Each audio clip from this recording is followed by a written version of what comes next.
it to be, but gradually go in that direction. But let me leave that when the report is presented.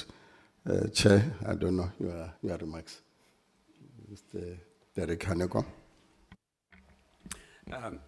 Thank you, Chairperson, Honourable Chairperson and Deputy Minister. I'm aware that the CEO has prepared a more substantial presentation, so I don't want to really encroach on that terrain. But just a couple of words, honourable members and members of the SIU and the Auditor General's Office and the officials from the department. Yes, we have gone through a very difficult time, and that's quite clear. So what is presented here is nothing that anyone would want to feel proud of in terms of the AG report. We've got 4 years worth of terrible performance, and that'll come out very clearly. We weren't expecting otherwise. There are disclaimers, which you will hear about. I think the big challenge for us, Chairperson, is firstly putting these years to rest, and I think that's been an extraordinary effort on the side of the ARGO, the Audit and Risk Committee and Governance Committee, and the management of SAA, and the Auditor General's Office to deal with the 4 outstanding years of audits. It's been almost like a superhuman effort, and people have been working around the clock to get to this point where at least the audits can be tabled. I think the big test is going to be the year that we're in at the moment, the financial year, and of course and we're doing our utmost and determined to have an unqualified audit at least for this year. And that's the year 23-24. But for the moment, it is what it is.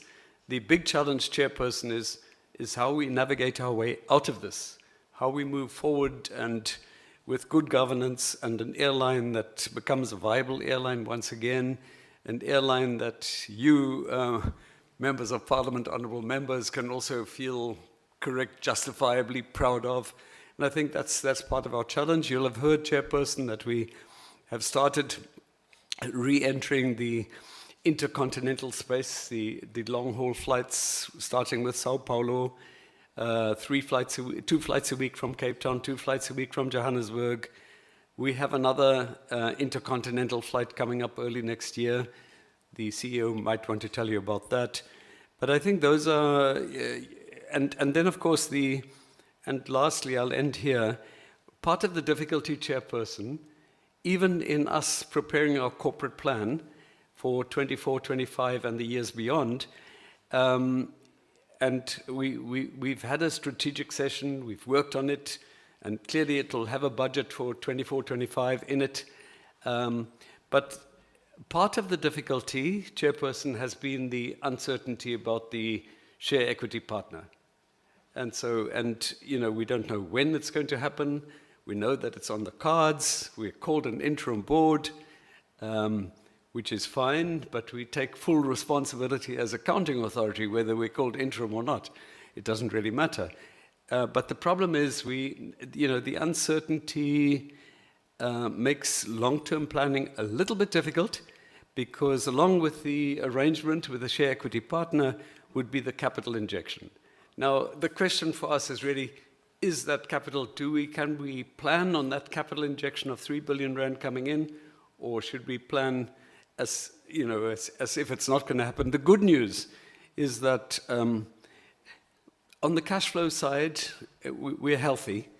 So SAA is not going to collapse, but certainly the growth that we have in mind will depend on a capital injection. We have received nothing from government, nothing from Treasury, including the amount that had been pledged by Treasury, and we're fine with it. We'll survive without any subsidy from the state, and we are surviving without any subsidy from the state, and we're not asking for any further contributions from Treasury. But at the moment, the scenario is the 3 billion injection that is meant to come from the share equity partner, and it still has a number of uncertainties attached to it. As you know, you've read in the media in any event. Lastly, Chairperson, good news, I suppose, is that, you know, in principle, it's been approved by the Competition Commission, by the tribunal, and the tribunal decision that there should be no retrenchments has given a little bit of comfort to senior management and other staff members at SAA. So that even when the new arrangement kicks in, and there is a new majority shareholder, they're not going to come in, and they won't be allowed to come in and just kick people out and retrench people. So, and that was a good, we think, a good decision from the tribunal, but still a number of things have to be done before this new arrangement can be concluded and kick in. Thanks, Chairperson. All right. No, thank you very much. I think that intro is helpful. It's always good news when people don't want money from the fiscus. So I think let's then go to the AG to take us through 1819, 1920, and 2122 audits which have been outstanding and which we have been fundamentally concerned about, and they've rightly pushed that this audit should happen. And I think it's good that we are finally here. So let's hear what's going on with the audits. AG team, over to you. And Madam Acting DG, good morning. Sorry when I did the welcomes earlier on. So yes, Abunana Pan, welcome to you and your team. AG, over to you. Thank you so much, Chair, and thank you to yourself and the committee for the invitation to come and brief the committee around the SAA group audit outcomes. Maybe just to first start with the greeting to the committee, to the Deputy Minister, as well as to the DG and the officials from the department. By way of introduction, my name is Madidima Losingo. I lead a business unit within the AGSA that is responsible for the SOEs. Today, I'm accompanied by a team that we work with very closely on these SOEs.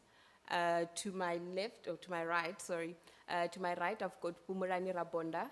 Pumurani is the Deputy Business Executive that is responsible for the SAA audit, and he leads the team on the ground in terms of the execution of that particular audit, and he is also going to be leading the presentation today. Also with us today is Mr. Tamsanga Zikode. He's sitting right at the back. He leads the, there he is at the back. There he is at the back. He leads the 3 business units within the AGSA portfolio, and particularly also within the SOE space. We also have Tulufelo Tawahale. She's the lady in red at the back. She leads one of the SAA subsidiaries. So she's the engagement manager that is responsible for that particular audit. And also we have Tato Kunene, who is actually responsible for the SAA group audit. So he was responsible for the actual execution of the audit. With those introduction, Chair, I think it's important that as we brief the committee, one of the critical things that we believe in as the AGSA is us ensuring that we capacitate the committee in terms of holding the executive authority as well as the accounting authority accountable for the audits that we look at. And from that perspective, we do believe that the presentation that we're going to do today in terms of the audit outcomes of the SAA group are indeed going to assist the committee in terms of holding the executive authority and the accounting authority responsible for the affairs of the entity. Having said that, I think it's important that as we brief the committee, we maybe start with a bit of context in terms of where we've come with this audit. As you've rightfully indicated, Chair, we are going to be presenting the audit outcomes for a period of 4 years. And the reason why we're presenting over a period of 5 years is that when SAA experienced some difficulties, financial difficulties in about 2017-18, the board at the time requested that the AGSA pause the audit while they deal with the going concern challenges that the entity was facing at that particular point in time. What that led to was that we had to pause the audit of 2018, and in pausing that audit while the board dealt with those challenges, it meant that we were not able to finalize that particular audit on time. Post that, the SAA group was put under a business rescue, which was done in 2018. And I think it was done in 2018 around 2019 around December. And during that particular period, it then gave the board an opportunity to reflect on the financial affairs of the entity. And the entity was then put under business rescue. And that was really to deal with the solvency and the liquidity challenges that the entity was facing at that particular point in time. Following the conclusion of the business rescue process, we were then able to finalize the audit of the 2018 financial year, which was outstanding at that particular point in time. We have subsequently briefed this committee around the outcomes of that audit in around May 2022. And today we're then going to be presenting the remainder of the 4 years audit outcomes that related to the period 2019 to 2022.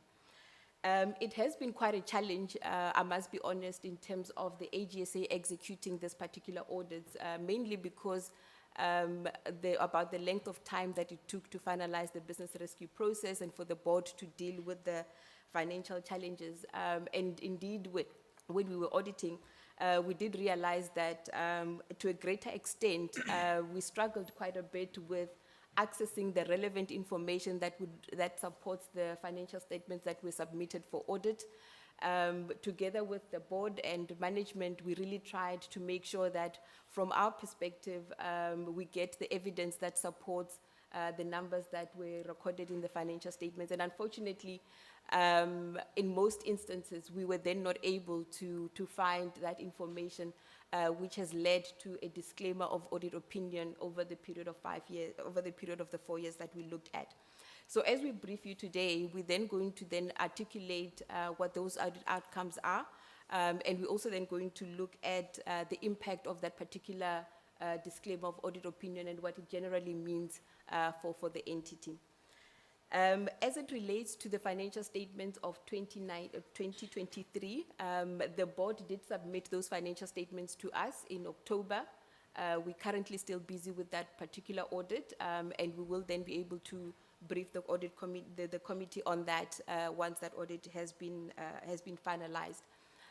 With that, Chair, I'm going to pause here and allow Pumurani to then take us through the presentation, and then we are, as per your guidance, going to take it as read and go through the silent features of our presentation, and then we'll take reflections immediately thereafter. I'll pause here, Chair, and hand over to Pumurani. Okay, sure. I bumped into him at the airport yesterday. I hope he flew down with SAA as a confidence of his own audit work. After this audit, yeah. Morning, Chair, and good morning to the honorable members of the committee. I've connected the projector. I see it's not illuminating on the screen there. So maybe it can be assisted. IT. But while that is Screens.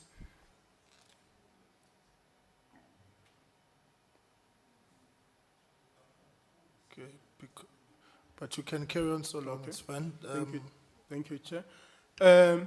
Madrimalo has already dealt with the part that in the briefing document that we shared is marked as background information. So I'm not going to touch on that anymore now. I'll move on directly to the audit outcome. So the audit outcome for the past 4 years, which covers 2018, 2019 up to 2021, 2022, is what we call a disclaimer of audit opinion. And a disclaimer of audit opinion means that the financial statements that have been published cannot be relied upon because there's no evidence to support the numbers that are sitting in the financial statements. As we try to compare that with the previous time when we did the audit, which was 2017-2018, 2018, it was a qualified audit, which means the financial statements can be lightly relied upon, except for the specific areas that we would have highlighted. So in this regard, currently we're saying for all the 4 years, we cannot rely on those financial statements. And the biggest reason for that is because management was unable to provide us with evidence to support the number that is in the financial statements, and we'll deal with some of the reasons why they were unable to do that. And then we look at the performance report. The performance reports for the 4 years were not submitted for auditing, so they were not prepared. But in the previous year, which was 2018, we did audit 2 objectives there, which one of them was we had material issues, and the other one there were no material issues. So just for comparison purposes. Compliance, also we are seeing material non-compliance across the board in most of the compliance focus areas. Mostly it's limited in scope in most of these areas, specifically issues around consequence management, expenditure management, procurement management, and also revenue management that we are unable to get audit evidence to support the compliance activities of the entity in that regard. It is also important, Chair, to highlight that this regression is also attributable to the fact that during the business rescue process, there were no measures put in place to preserve the critical skills of the entity. So there were a loss of critical skills. A lot of people in the finance function left the entity. And also post-business rescue process, when the board take over from May 2021 up to now, there have not been effort to stabilize the capacity from the financial function. Hence, we were unable to gather evidence that is required to support the financial statements. Just want to also touch on the audit outcome of the subsidiaries, which is SAA Technical, Airchefs, and also Mango, all of them also being disclaimed. For Mango, it has been disclaimed even for 2017-2018, but for SA Technical and Airchefs, it's a regression as it was previously qualified, which meant that previously we could rely on the financial statements, but except for the certain areas that we had highlighted. There are also other 2 entities, Chair, that are within the SAA group, which we have not been able to audit, and that is the Travel Center, which is a dormant entity. So we haven't been able to audit for the past 5 years, that one, because it's dormant. And then the SAA Employee Share Trust, we have not been provided with the financial statements of that share trust as well for us to be able to do the audit. Hence, it has also been reflected in the audit reports.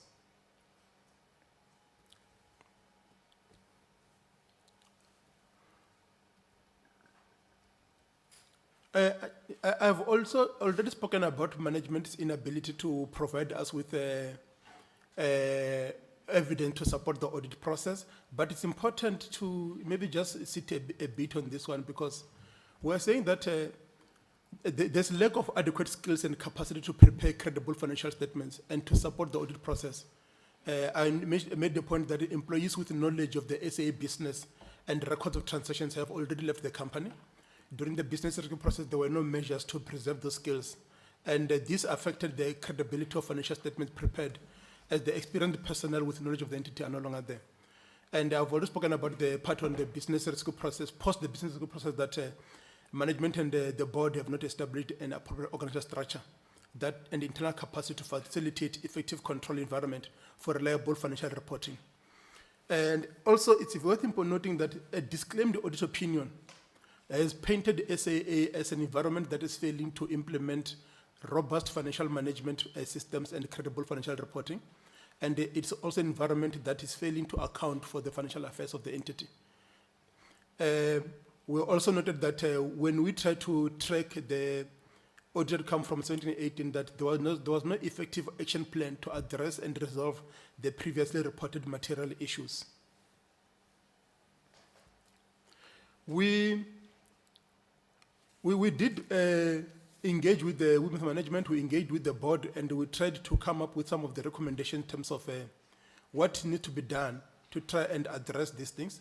But focusing on the root causes first was that key executive leadership vacancies must be filled with experienced and skilled individuals. And this is linked to the comment that the chairperson mentioned at the beginning of this meeting, that There are a lot of uncertainties in terms of when will the SEP transition comes into play. And that has resulted in SAA to operate on interim structures, interim management, interim executive management. So as a result, that left with them with a big gap in terms of having a strong internal control environment.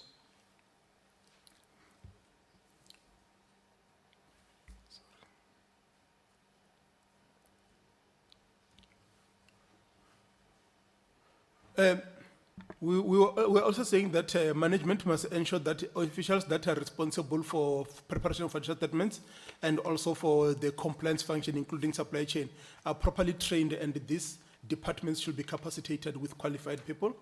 Executive leadership must ensure that that adequate and realistic action plans are implemented to address material issues that have been previously reported. I'm not going too much into detail in terms of the internal operations, internal control that you have mentioned, but we need to also talk about the financial viability of the entity, Chairperson. I'm just going to page to that part. As the Chairperson have indicated, the Chairperson of the board indicated that the company is currently viable. That is our finding as well in terms of when we look at the going concern assessment that management have done. We're able to confirm that it is supported by information, by evidence. However, there are uncertainties that the future viability of the entity is relied upon. And the first part is that the expansion plan that the entity has set for themselves, they have not really fully achieved where the progress is not where they had planned to be. So we noted it as a slow progress in the implementation of the expansion plan. And the full implementation of the plan will determine the future of the company. And also another thing is that there is continued dependency on shareholder funding to implement the business rescue plan.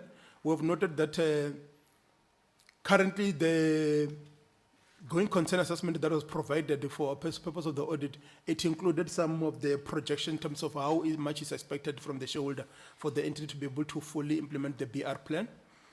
And also the uncertainties with regard to the finalization of the SEP transaction to dispose of the 51% controlling shareholding. When that will come into place, the impact on the structure of the business, and also how much money will come in. All those things are serious uncertainties. And also there are continued challenges with regard to the repatriation of funds from foreign countries. There are a number of jurisdictions that SAA previously flew in, where there are funds that are locked in those countries, and the exchange control regulations of those countries do not allow SAA to get those funds back. So that's a lot of money that, if it comes in, it can help the entity a great deal. The subsidiaries of SAA as well, Chefs, SAA Technical, and Mango, they are dependent on SAA for survival. SAA and said they have presented a plan where they said they are trying to reduce over-reliance on SAA so that they can become a viable business in the absence of SAA. But the implementation thereof is still in question. And Mango, as we know, currently is in business rescue. All the leased aircrafts have been returned to the lessors, and the operations have come to a halt at Mango. Let me come to the main conclusion, and also before I come to that, there's a part that talks to irregularities that happens within the SAA space. We'll note, the Chairperson, that SAA group has historically been characterized by irregularities, and that was noted or findings from the Commission of Inquiry from State Capture, which revealed that there was a steady decline in quality and effectiveness of governance in SAA between the years 2012 and 2018. This poor quality and ineffectiveness developed over that period. The inquiry found that during this period, acts of corruption and fraud took place at SAA and SAA Technical. And these matters, we have noted that they are currently under investigations by the SIU. We have also noted that the Hawks is also investigating some of them. So these matters, they happened in a period that is not covered by the financial that we have audited. So we have noted that there are investigations that are underway by these law enforcement agencies. The investigations were not part of our scope. However, we engage with the SIU to track progress on the investigations, because the outcome of the investigations will also have audit implications on our side. That is why we do not just say they're out of the scope, but we track the outcome thereof, because they may have implication on the audit. And also they may also have implication in terms of whether any of them may result in what we call material irregularities, which are within the ambit of the AGSA.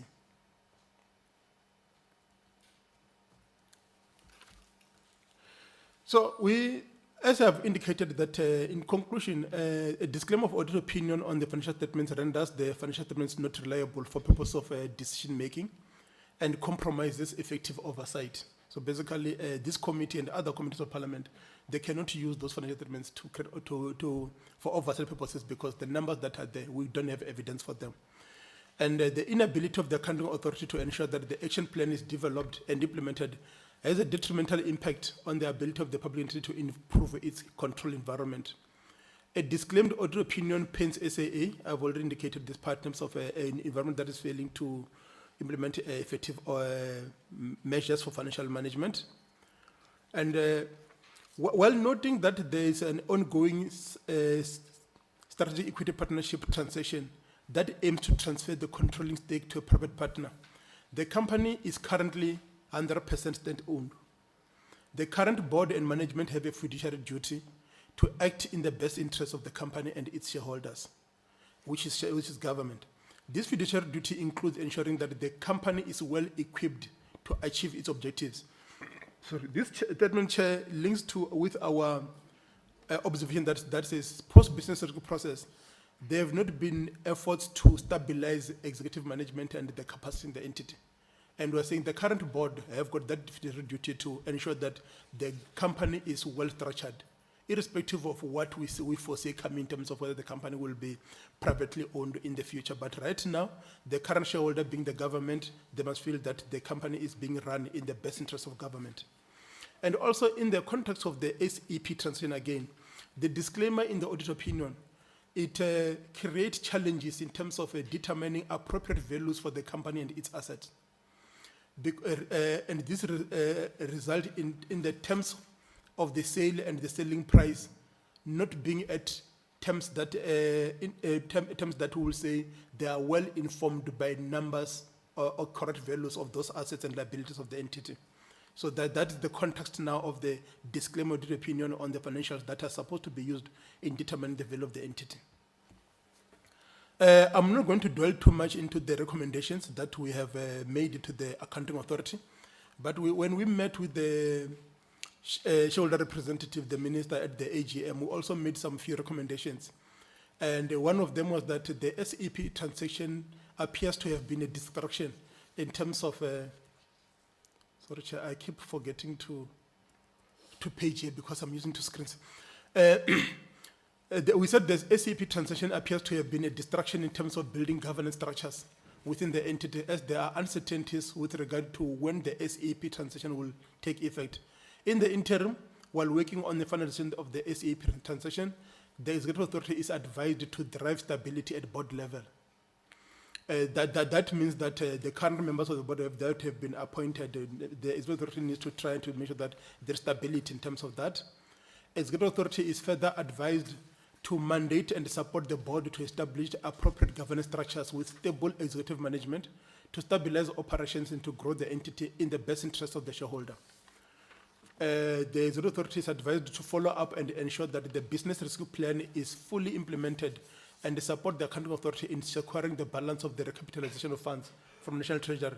The chairperson of the body indicated that some of the funds which have been confirmed were not made available. So this is one of the recommendations that we're making. Executive authority needs to hold the department, which is DPE, and the accounting authorities accountable for clear plans on the implementation and continuous monitoring of implementation of the recommendations of the State Capture Commission of Inquiry, as well as audit action plans to improve audit outcome. And we made this recommendation not necessarily in the context only of SAA, but other SOEs within the DPE portfolio, because they have been affected by the findings from the Commission. And finally, the Executive Authority needs to continue to drive accountability to the board to improve performance and achieve planned targets in the shareholders' compact. So finally, Chair, we Then also have some recommendations to this committee.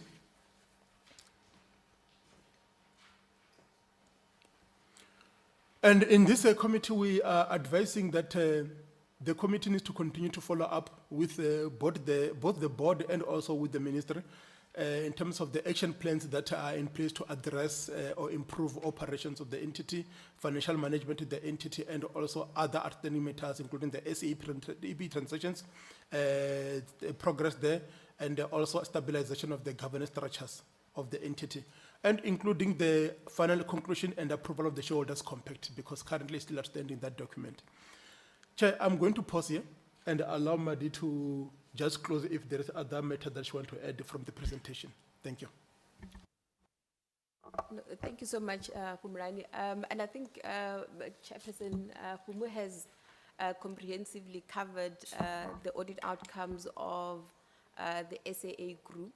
Safe to say that it's management, and to that extent, we do understand the impact as well from the perspective of the business rescue process, the impact of the loss of skill that would have impacted the investigations that would have been ongoing. So that is also an area that we believe requires urgent attention in terms of ensuring that investigations are carried out timeously, consequence management for those that are found to be transgressing against compliance with laws and regulations, that actually is also taken into account. With that, Chair, I think we've covered the key matters relating to the audit outcomes, and we will now take reflections from the committee as well as questions from the committee. Thank you, Chair. Thank you very much, AG. I'm just going to constitute a small reshuffle there so that we can get Team SIU to, it's not a midnight reshuffle, in broad daylight. As we just shift, Team AG, please convey our congratulations to the AG on her appointment as an external auditor on UNESCO.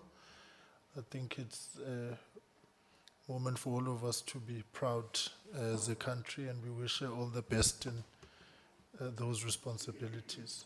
So please convey our thanks. I know Bab Somyo, as chair of AG, has also issued a statement which we fully subscribe to. So our congratulations to the AG. SIU.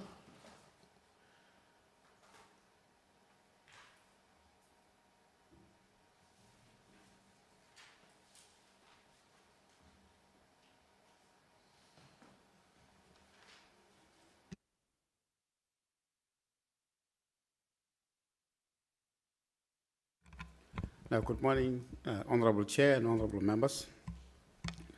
Let me also greet the Deputy Minister Papela and Chair of the Board, Mr. Hankom, my colleague, the CEO of SAA and the DG,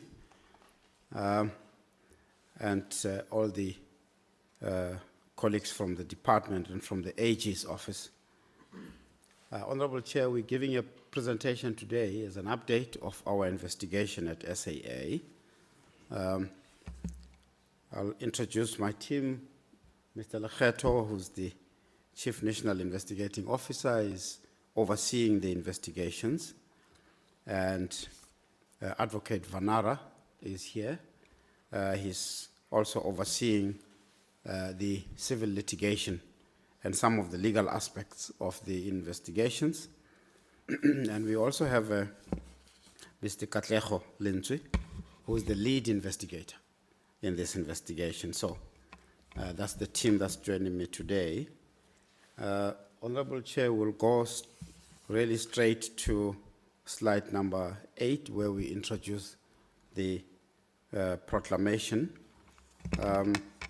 As you can see, that the proclamation was really signed back in 2020, and picking up from what the AG has said, we really would like today present with certainty in terms of the dates of the finalization of the investigations.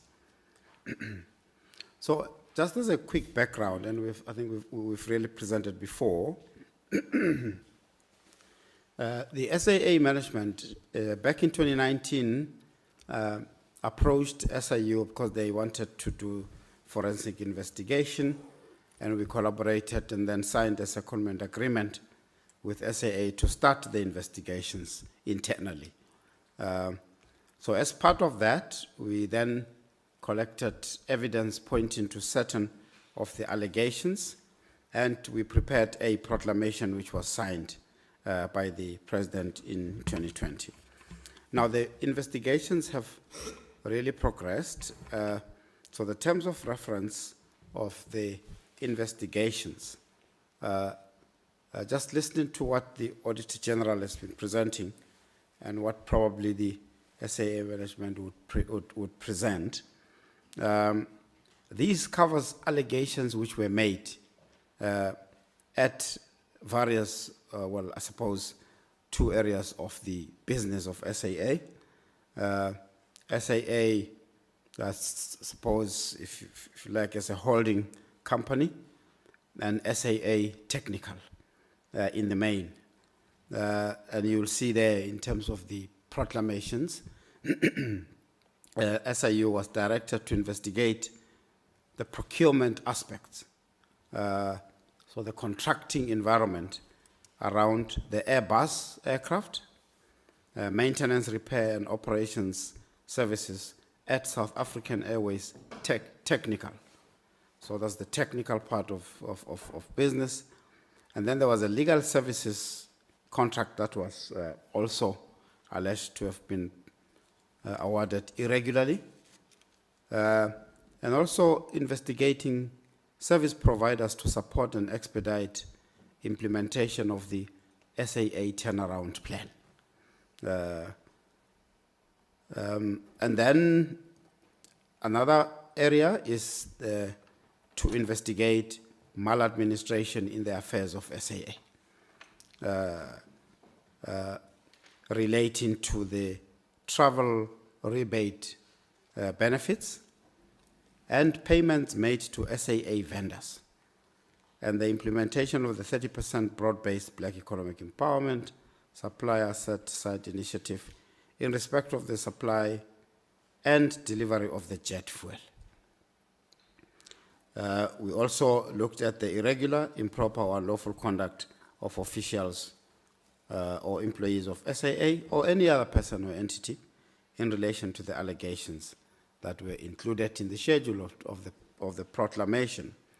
As I indicated, Honorable Chair and Honorable Members, the investigations as we present now, and Mr. Lekgetho will do the presentation shortly, there will be dates that we indicate in terms of when each aspect will be finalized, because really we want the SAA to have certainty in terms of that. This, in terms of the areas and the period within which they were committed, this we really, as we engage and seek to engage with SAA, that it should really assist SAA in making a clean break with the past, in terms of ensuring that, you know, all these irregularities, maladministration is really dealt with, as now there's this huge transition, you know, into the reconfigured SAA, if I were to put it that way. I'm going to pause at this stage, Chair. At the end of the presentation, we do point to the role of the accounting authority, which was the previous board or boards, which will be specifically identified as we close the investigation, and there will be specific recommendations made in that regard, so that the accounting authority and the boards are also held to account. As we are aware that some of the board members are already facing consequence management, the previous board chair is undergoing legal processes, criminal proceedings, in terms of some of the roles that she played there. I'm going to hand over to Mr. Lekgetho, who will now just go into the aspects of this investigations in terms of where and the status of the investigations. Thank you, sir. Thank you, Advocate. Greetings to the Honorable Chair, Honorable Member, Honorable DM, Honorable CEO, and the DG and the colleagues present in this meeting. In terms of the summary of the progress of the investigation, we have put them into different focus areas, and we have tried to summarize the presentation. The first one being the turnaround strategy, where the allegation is that the issuing of RFQ with a required response time of 3 days only, and only one bidder responded, and no adherence to SCM policy and procedures was done. In terms of this focus area, we found that there was non-compliance with PFMA, SCM policy, and procedure, as well as the National Treasury Regulation and Practice Notes. The value of the contract is 170 million, and during secondment, the SIU recommended the cancellation of the contract, which was done by SAA, and this resulted in a saving of 130 million by SAA. And this investigation is finalized. Then in terms of the outcome, criminal referrals, we have done 1 criminal referrals to the Hawks, and the reference number is outlined there. And civil recovery, AFU is involved in the civil litigation to recover a potential amount of close to 40 million. Saving on this matter is 130 million, and disciplinary referrals could not be made because all the members have left the employment of SAA when we did the investigation. The second focus area is ground power unit, which is the assets were sold by SAT at a lesser value than their book value. The outcome or progress is that SAT disposed of GPUs at a loss of 5.6 million, meaning the difference between the book value and market value price and the value actual sold. The disposal process did not follow the applicable SCM processes, and criminal referrals was done. Counsel is appointed in order to declare the contract irregular, and we are awaiting outstanding invoices from SAA in order to quantify the loss suffered. And in terms of the end date of this investigation, we anticipate it will be ended on the 30th of November 2023. That is the quantification process. In terms of the outcomes, we have referrals to the Hawks, and civil recovery counsel is appointed to recover at least 5.6 million. And administrative action, we have referred 1 former board members, and of which membership was withdrawn, and a fine was imposed by SAICA, and SIU is considering CIPC referrals against the company directors. Then in terms of disciplinary referrals, we couldn't make any disciplinary referrals because the official have left the employment of SAA. Focus area number 3, that is logistics services, that is bid and SCM irregularities. Here, the findings is that tender for logistics services value is still to be determined. 1 company was awarded the tender, although their bid document seems to be non-responsive, seems not to have capacity to fulfill the bid specifications. The decision to award this company was later amended. Instead of a new process followed, the board recommended that the bid be awarded to the supplier who had been providing the services contrary to the processes. On this one, the investigation is still ongoing and it's going to be finalized at the end of February 2024. Then in terms of the outcome, we have done criminal referrals and the inquiry number is there. Civil recovery, SIU is considering to set aside the contract on the ground of legality and possible recovery. Currently, we are doing quantification process so that we can able to know how much we gonna recover. Administrative action, there's a possible referrals of evidence against 4 former board members and 4 officials of SAA and possible company directors. Disciplinary referrals, we couldn't make it because the official have left the employment of SAA. However, this official will be cited when we do the civil proceeding.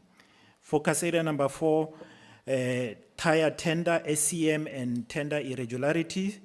On this one, investigation is ongoing, and we have identified the non-compliance with PFMA and SCM policy and procedure, as well as the Treasury regulation and practice notes. The value of the contract is 218 million and 375 million. The anticipated end date of the proclamation of this investigation is 29 March 2024.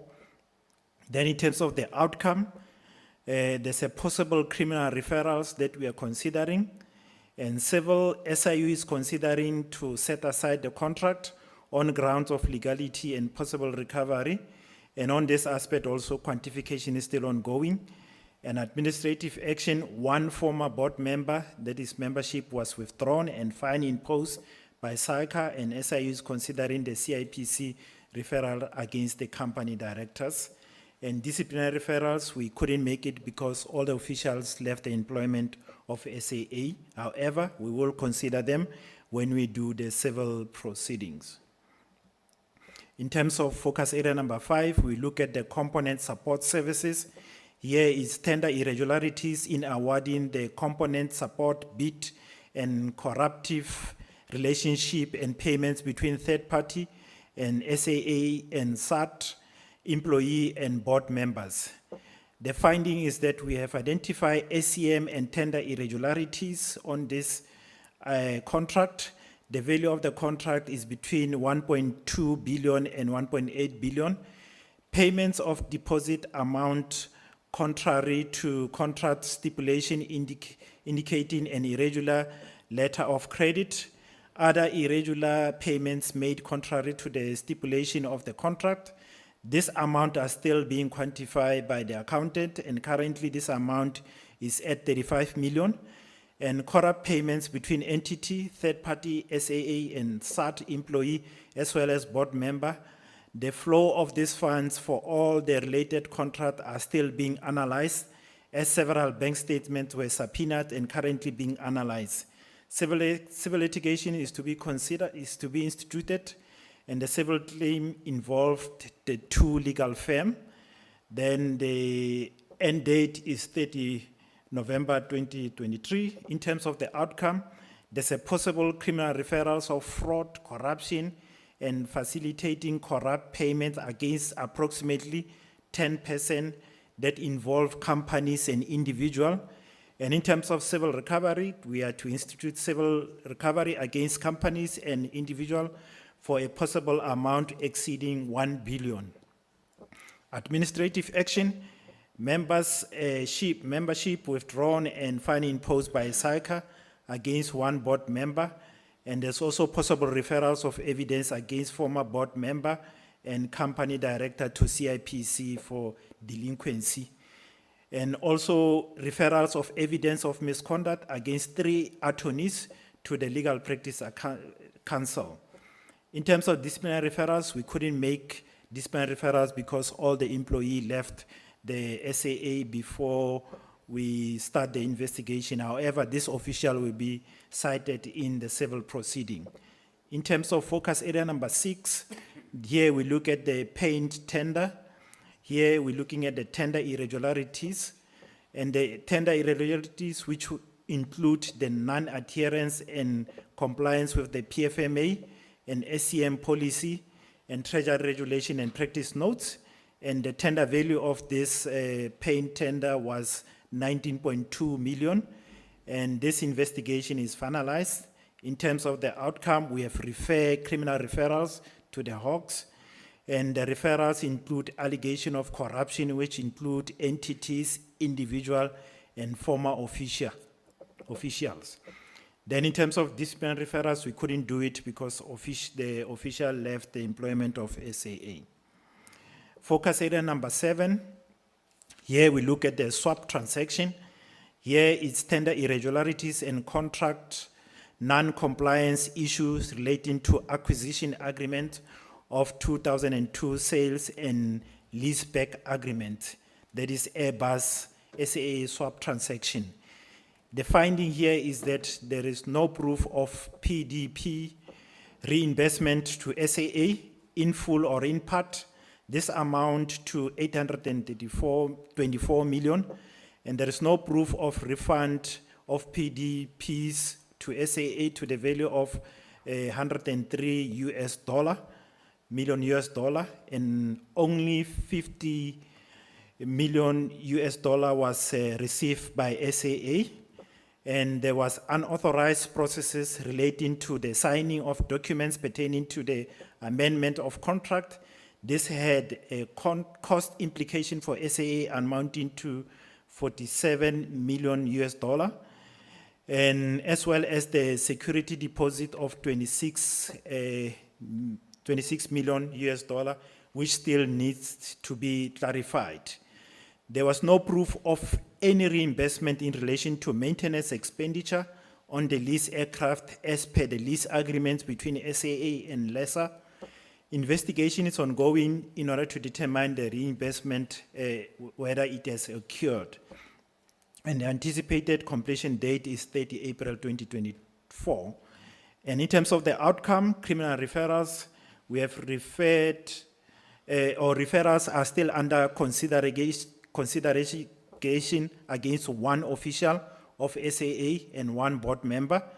And there's a disciplinary referrals, evidence pointing to the act of misconduct against an employee of SAA was referred to SAA in April 2023.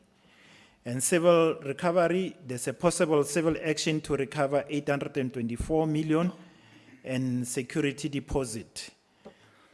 In terms of focus area number 8, cargo aircraft lease, here we're looking at procurement irregularities pertaining to the lease of aircraft. The progress or finding is that addendum to the dry lease contract was found to be irregular as no approval was obtained for the deviation, and the value of the contract is 185 million. And senior counsel was appointed and papers were lodged at the special tribunal in order to set aside the contract and to recover the money lost to SAA.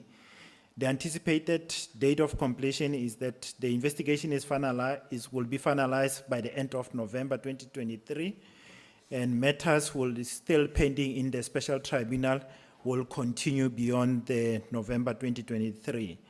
In terms of the outcome, criminal referrals, we have identified possible criminal referrals against a private entity and SAA official, and civil recovery. Motion paper filed at the special tribunal to set aside the extension of the contract and to recover the 85 million plus interest. And in terms of disciplinary referrals, we couldn't make any because the official left the employment of SAA. However, they will be considered in terms of the civil proceedings. Focus area number 9, we're looking at the security services. Here, the allegation is that there's alleged procurement irregularities in the appointment of a security company and the continuous contract extension since 2005 to date. The outcome is that irregular contract extensions, contrary to the PFMA and SCM policy and procedure, as well as the Treasury regulation and practice note, was identified. And contract was extended 8 times over a 56-month period. And there's an irregular expenditure identified amounting to 953 million for the period February 2008 to January 2020. No effective contract management at SAA or SAT, and there was non-adherence to AGSA licensing cycles. Here, the investigation will be finalized on the 31st of December 2023. In terms of the outcome, evidence pointing to the act of misconduct against an employee of SAA was referred to SAA during May 2023, and civil recovery. No civil recovery at this stage. Consideration will be made after receiving 2 outstanding affidavits. That's when we'll decide whether we take the contract to court so that we can declare it irregular or not. Then in terms of criminal referrals, there's a possible criminal referrals against 7 SAA officials. Then focus area number 10, that is OEM approve avionic parts. That is alleged irregular procurement, overpricing, conflict of interest, and overpayments relating to this contract.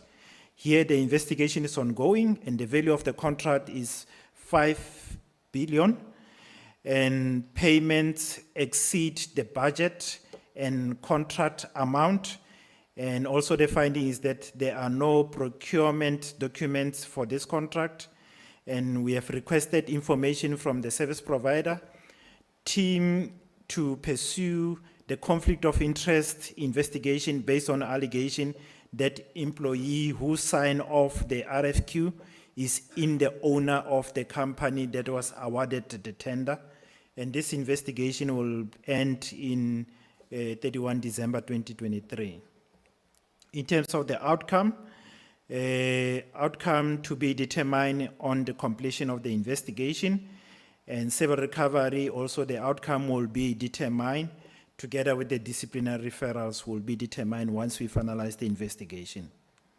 In terms of focus area number 11, here we're looking at the provision of transport services, that is irregularities pertaining to the appointment of cabin crew transport, the contract extension, and possible misrepresentation in the executing of the contract. The progress here is that the investigation is completed. There was a utilization of different evaluation criteria during the scoring processes, and we identified irregularities during the evaluation, and there was irregular extension of contracts, and there was pricing error within the contract. There was misrepresentation regarding the vehicle ownership and the financial application on the irregular extension of the contract, close to 800.5 million. And there was a breach of contract.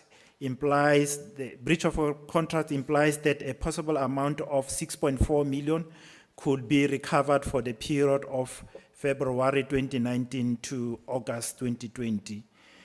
The investigation is finalized. In terms of the outcome, evidence pointing to fraud, theft, and corruption has been referred to NPA to the value of 85 million.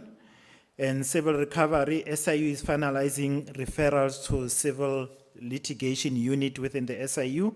And disciplinary referrals, we couldn't do any referrals because the official left the employment of SAA when we started the investigation. However, responsible official will be considered when we do the civil proceeding. In terms of focus area number 12, we're looking at the provision of aircraft battery cells contract. Here we're looking at alleged irregular procurement process and possible overpricing.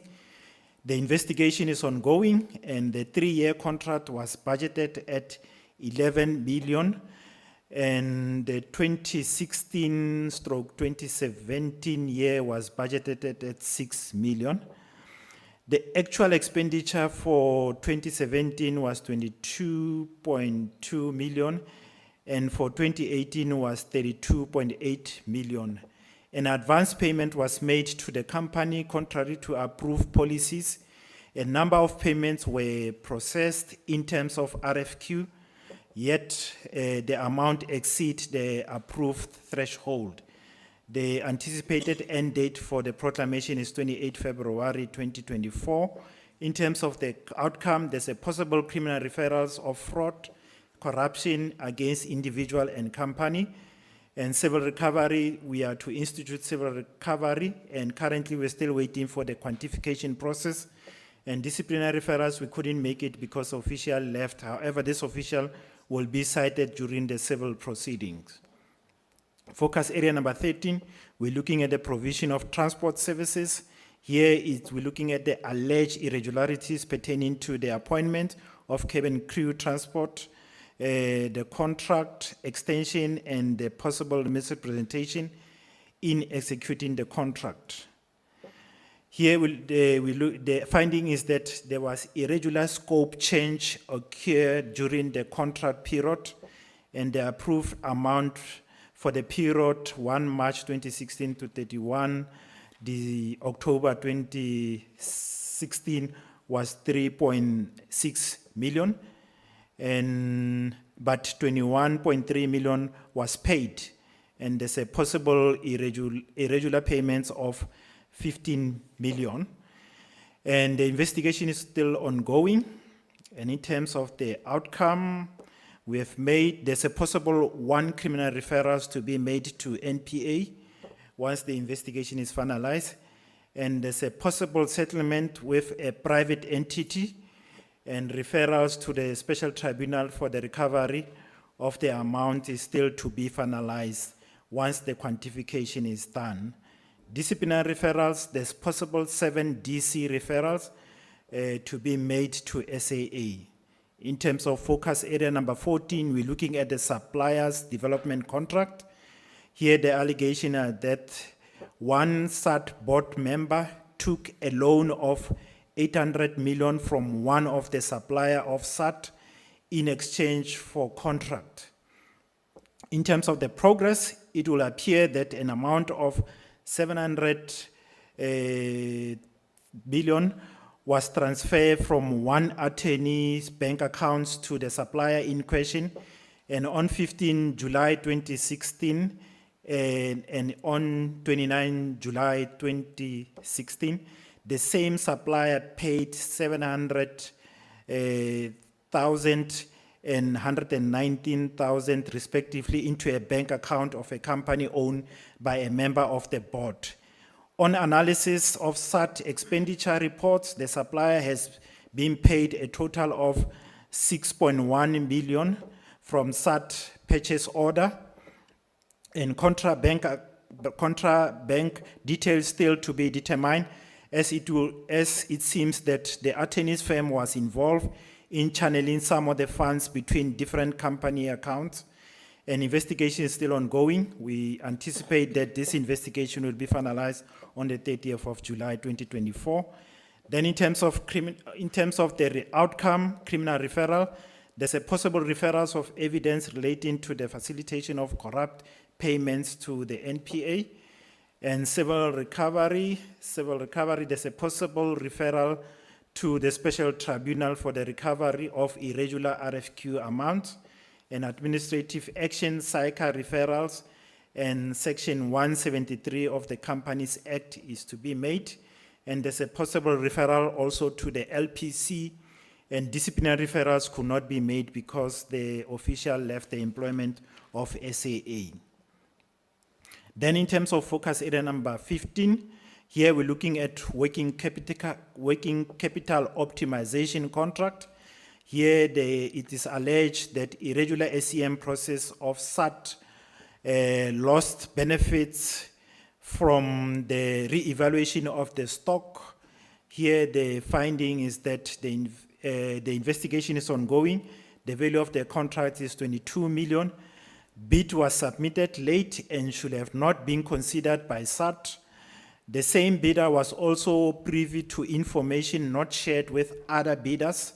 High value stock items were reported to be absolute and sold at a reduced or minimum value. The team is considering the allegation that SAT bought or leased the same item at exorbitant price, and another contract for the design of the organizational structure and alignment of management capability is under consideration.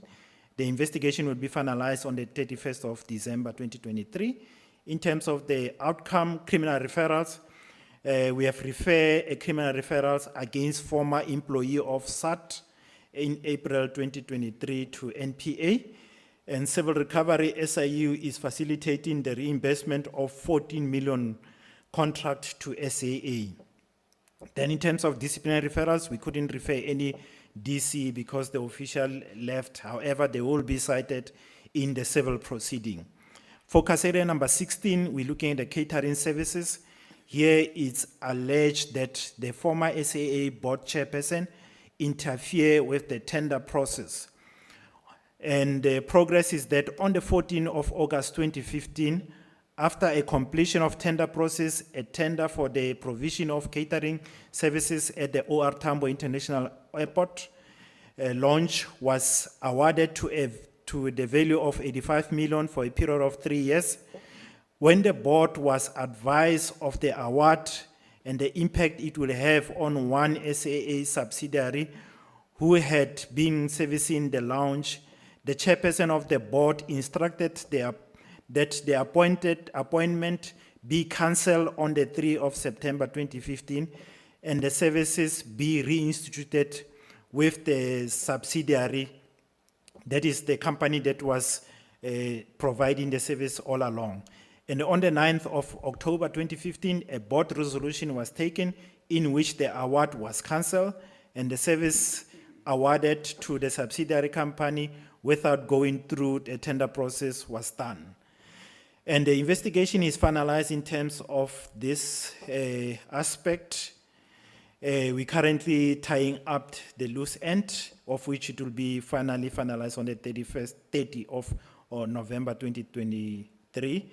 In terms of the outcome, we are considering the criminal referrals is under consideration for the loss suffered by SAA as a result of the board unlawful decision, and civil recovery is under consideration for the loss suffered by SAA as a result of the board's unlawful decision.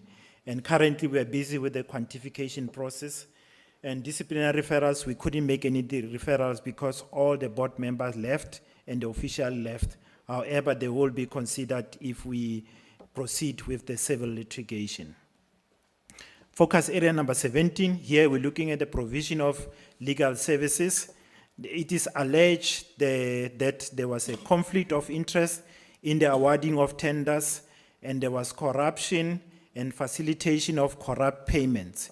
In terms of the finding, the investigation is still ongoing and implicated in other investigation as SAA staff and board members were paid through the firm and businesses and trust account. This payment seems to have been corruptive payments which flown from some of the tenders awarded to the entities. And flow of funds has been, as indicated, a possible 71 million that was facilitated through attorney's bank account. And we're still waiting a number of bank account statements in order to quantify or to follow the payments. And the matter is linked to a number of focus areas because this legal practice was used in all other focus areas. And the anticipated end date is 31st December 2023. In terms of the outcome, criminal referrals, there's a possible referrals of evidence relating to the facilitation of corrupt payments to NPA against the firm and its director and other individual.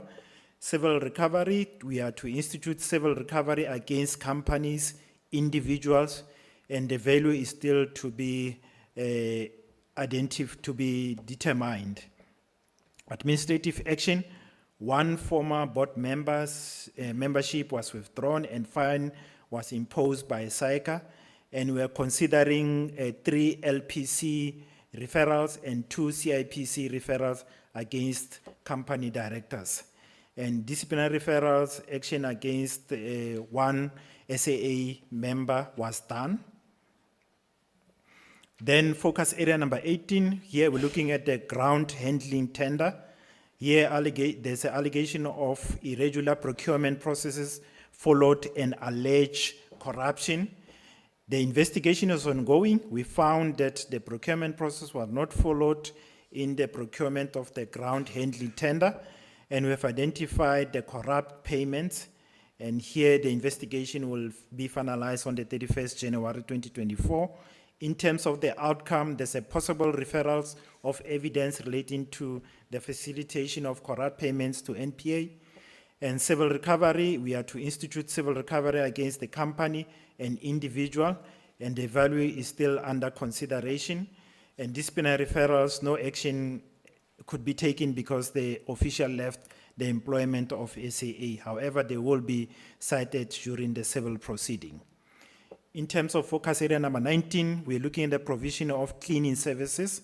Here it is alleged that there was a conflict of interest and fictitious work order and payments made without a valid contract, and the investigation is still ongoing. The investigation team has requested the documentation relevant to the procurement of the contract. Only few documents provided, and the team is engaging SAA in order to obtain other outstanding documentation. Currently, the service provider is on a month-to-month contract for the cleaning services after the contract period. And the investigation will end on the 31st of March 2024. All the outcome will be determined after the investigation has been completed. Focus area number 20, we're looking at the travel rebate. Here, SAA top 12 employee frequently travels to Hong Kong, whereas there was an embargo which restricted travels between 1 April 2017 and 31st October 2018. Here, the investigation has been completed and we could not find any irregularities in the process of allocation or utilization of the rebate. And travel rebate were done in accordance with SAA concession policy that was applicable at the time. There are possible non-VAT declaration that we have identified. In terms of the outcome, no criminal, no civil, no disciplinary. However, we are busy drafting a referral to SARS against 12 employees so that SARS can able to look at their VAT issue. Focus area number 21, aircraft brakes and tire. Here we're looking at potential overpricing of brakes and tire, and also the issue of sole sourcing. Here the investigation is still ongoing. The investigation team has established that the service provider is a sole source of trademarks, brakes and tire. The investigation team has requested remittance account from SAT to establish potential overpricing. And the investigation is still ongoing, will be finalized on the 31st of December 2023, and all the outcome will be determined when the investigation is finalized. Focus area number 22, fleet maintenance on SAT and SAA vehicle. Here we're looking at poor service rendered on maintenance of vehicles and potential overpricing. Here the investigation is still ongoing. Investigation team have reviewed procurement documents. However, some procurement documents are still outstanding. Investigation team has requested the job cut from SAT and remittance account. The investigation will be finalized on the 31st of December 2023, and the outcome will be determined once the investigation is finalized. Focus area number 23, provision of technical spare and components part. Here we look in that SAA paid the supplier 70 million for a part that they previously bought for 8 million from UK-based company. It is further alleged that the supplier is a brother of former SAA employee. The investigation is still ongoing. The investigation team has requested declaration of interest of former SAA employee and supplier integrity packs of the supplier. Purchase history of the parts and the bank statement have been requested, so the investigation is still ongoing, and the outcome will be determined when the investigation is finalized. Focus area number 4, we're looking at maladministration. That is, after finalizing the key focus area of the investigation, the SIU will conduct maladministration and governance review in order to identify the following: the cause of the failure of the governance structure at the SAA, the individual responsible for the failure, how the failure contributed to the position of the SAA today, accountability of responsible officials, make a systemic recommendation or identify governance issue after the entire process. And thereafter, we'll make a referral after we have determined whoever is responsible for the failure of the governance at the SAA. Implementation of the recommendation of the Judicial Service of Commission of Inquiry. The SIU has considered the state capture report relating to SAA, and it is implementing its recommendation, and it's working in collaboration with other law enforcement agencies. The following matters are under investigation. In terms of the report, the SIU is investigating the following: 10 matters covered by the current proclamation. and the matters are currently under investigation. And of the 10 matters, 4 matters have been finalized, and the outcome achieved on finalized matter includes 2 referrals to NPA, 2 disciplinary referrals, and 8 matters are currently being reviewed for civil recovery to the value of 2.3 billion. As this slide outlined the summary of outcomes, I'm not going to go through each. You can see rent value of potential cash recovered is 3.4 billion, and rent value of actual cash and assets recovered is 14 million. And rent value of potential loss prevented 130 million. A number of referrals made for disciplinary action is 3. And number of referrals made to relevant prosecuting authority is 6. And you see at the last that we are busy currently drafting a interim presidential report to be submitted to the president. Then coming to the observation. In terms of the observation, due to the state capture, some member of the accounting authority, including ex-officio member, fail in their fiduciary duty to properly manage the financial affair of the institution. The SIU found that some of the board members benefited from the corrupt payments facilitated by at least 2 legal firms. And these payments are linked to a number of tenders awarded by SAA or SAT. And all this contributed to the collapse of government within the SAA and within SAT. Then in terms of new allegation that we have received, SIU received new allegation relating to Takatso deal, and is undergoing SIU internal process in terms of assessing whether the matter is covered by the current proclamation. And SIU has made requests for information to various sources that include the Competition Commission, the Auditor General, and the Department of Public Enterprise in order to assess and motivate for a proclamation. And information is being packaged and is to be submitted soon from various of those entities. And SIU also indicated previously in SCOPA that we have also received the allegation regarding the use of SAA craft to fetch vaccine from Brussels during the 2021, and that no process was followed for the utilization of the aircraft. And in terms of this matter, to date we have not received sufficient documentation, and we have decided to temporarily close this matter until we receive documentation, then we can able to move on with this matter. Then in terms of project risk, most of SAA staff members were retrenched. No handing over of critical documents was done. It has been extremely difficult to obtain contract information from SAA. And the mitigating steps is that the interim CEO is assisting the SIU to retrieve some of the documentation. Thank you. That is all. Thank you, Mr. Lekgetho. Thank you, Honorable Chair and Honorable Members. Honorable Members, just to close, it's clear that the investigation has been so focused, and as we continue to review investigations internally, we've found that it's been very complex as well. There has been risks that we faced in terms of obtaining documentation, but the management there, in particular the CEO, has assisted in the process for us to get documentation, and that's why we were able to progress some of the investigations.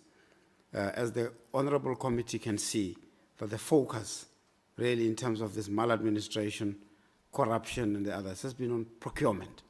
And if you just go to slide 28, which is the summary. We're making a summary there on slide 28 around rent value of potential cash and or assets to be recovered. That's at the top.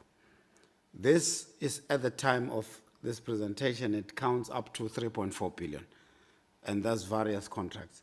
And as you could have picked up in the investigation, there's some of the losses that are still being quantified by the investigating teams. So that amount will probably spike. And as we quantify it, we'll then hand over to the civil litigation team to ensure that processes are followed to recover it. And as you can see there, well, the next one is really monies that has already been recovered. But the third line is matters that now will be enrolled in the special tribunal. We are looking for more matters to be enrolled as the investigations are finalized. What was the other point? My colleague kept on saying, the employees who left SAA, could not be, disciplinary processes could not be referred. This really is a phenomenon that we've really identified long time ago, and we've indicated to the Honorable Committee before. And as we say in other areas, that they will be cited in civil proceedings, but they will also be followed through criminal processes. But what we will do also, Honorable Chair and Honorable Mayor, is to identify these employees who left, and then so that management is aware of who they are, so that there's no risk of re-employment. It's going to be very critical that they are identified and handed over to management. The possibility of re-employment should not arise because they've really caused so much harm, including the accounting authority. As we have indicated in the presentation, we will be making recommendations for delinquency referrals of the previous board members. Thank you. Good, thank you very much. And part of this would explain the disclaimers. Chairperson, we'll now come to the SAA presentation. Will it be done by the CEO? Okay.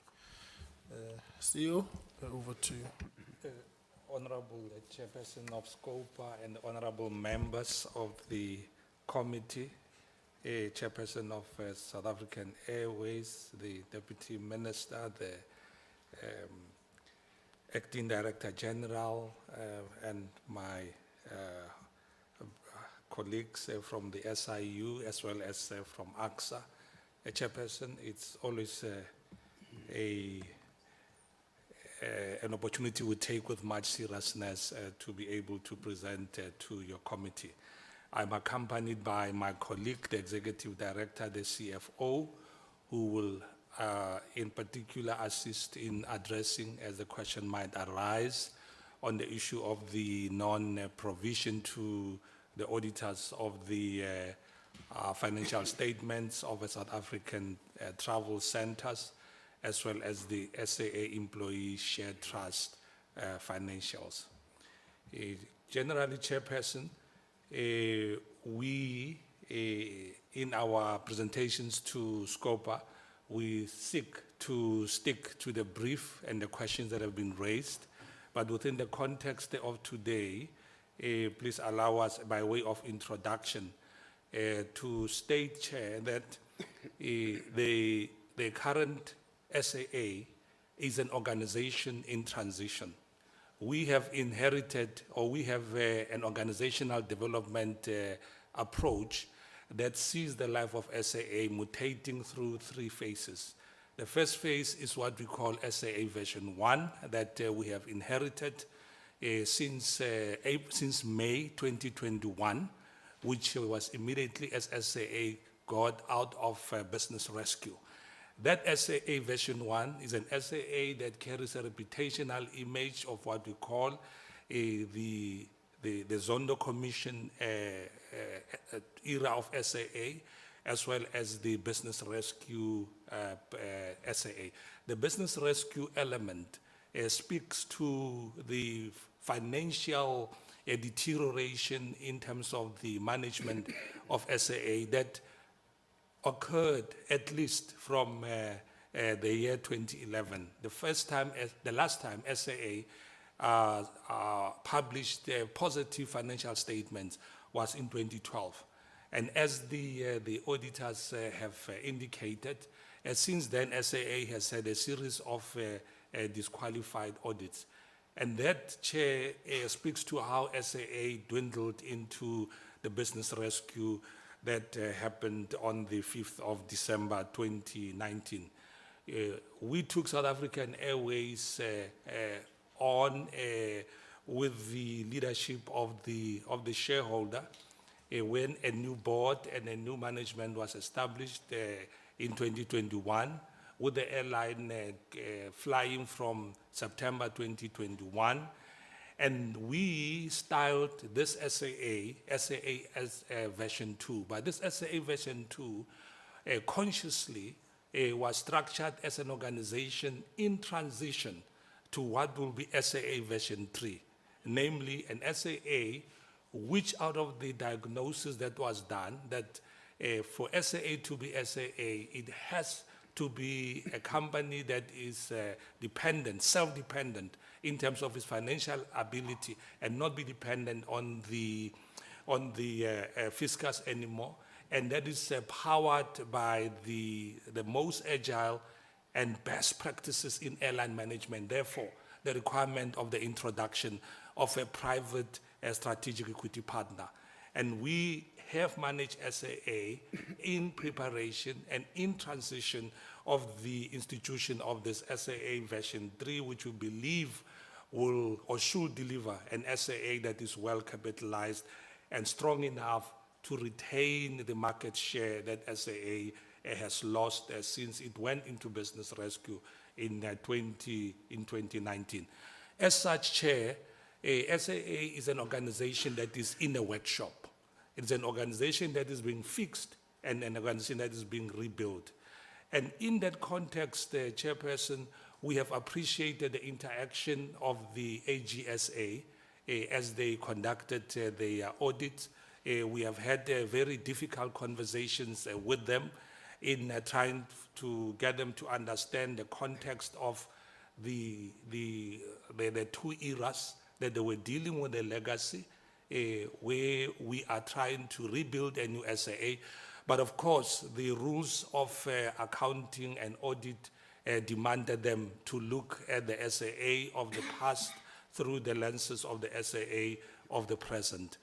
Chair, we put on record that we appreciate the criticism and the findings of the AGSA, and the board as well as management has been supplied with audit findings reports, and a commitment has been made that audit remedial plans have to be put in place, and we are currently working on that.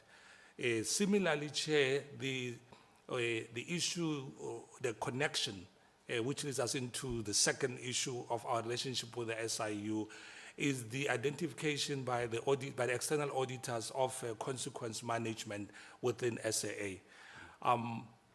In tandem, Chair, we have inherited, of course, this not only a load of specific cases as have been articulated and enumerated to the committee, but we have a culture currently at SAA, or since 2020, late 2021, of an SAA that is in a state of investigation.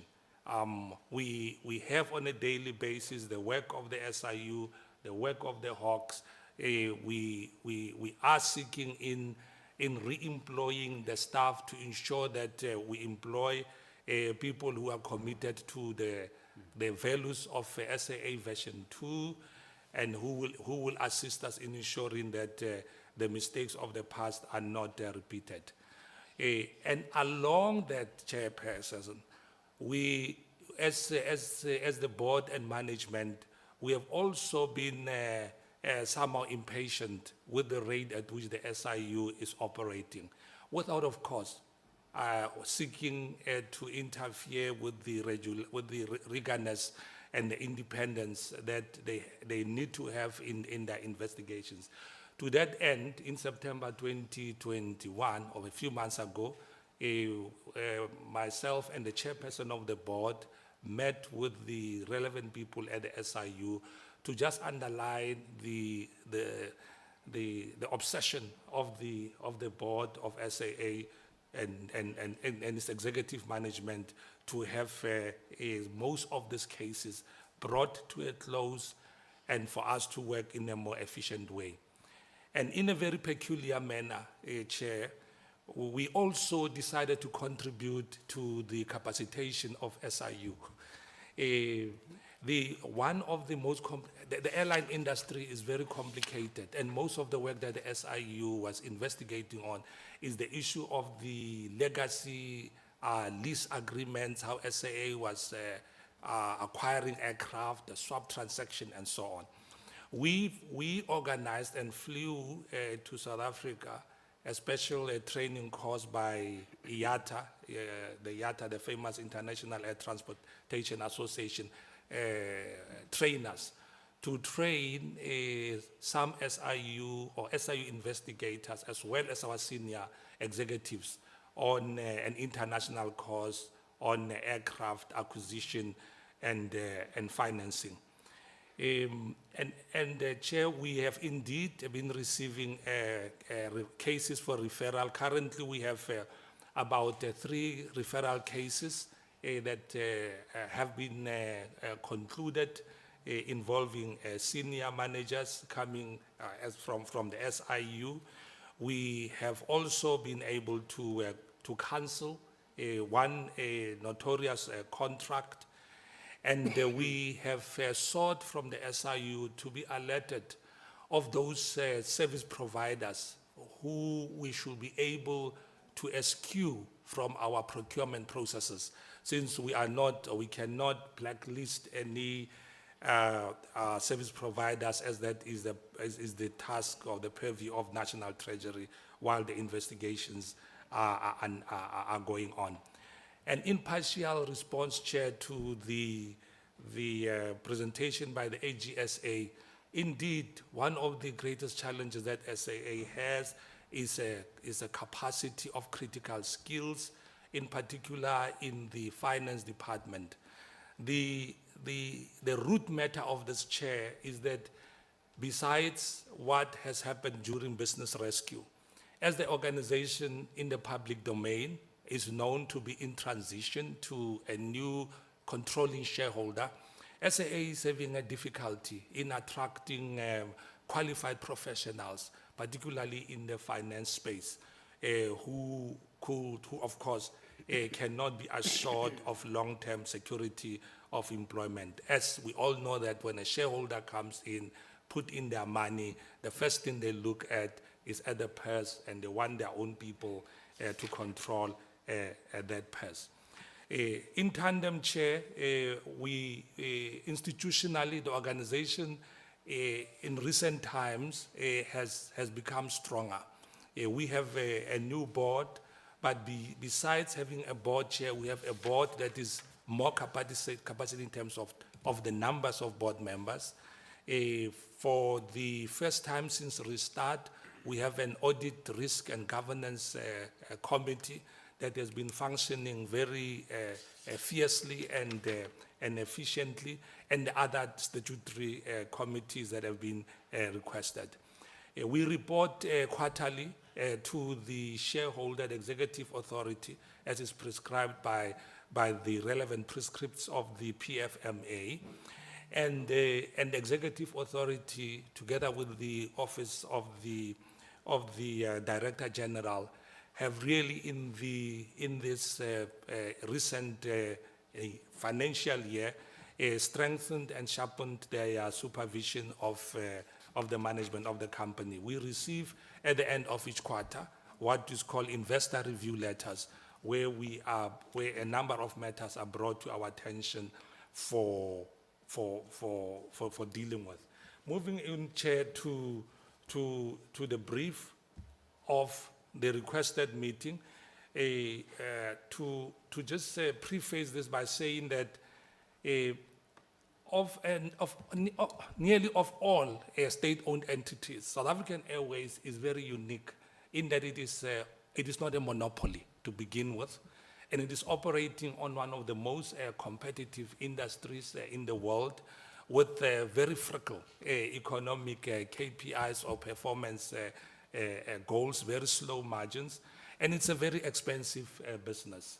In the recent announcement, for instance, this week, that I can mention, Emirates Airlines has committed a capital expenditure of 52 billion rands just to deal with one aspect of their fleet renewal program.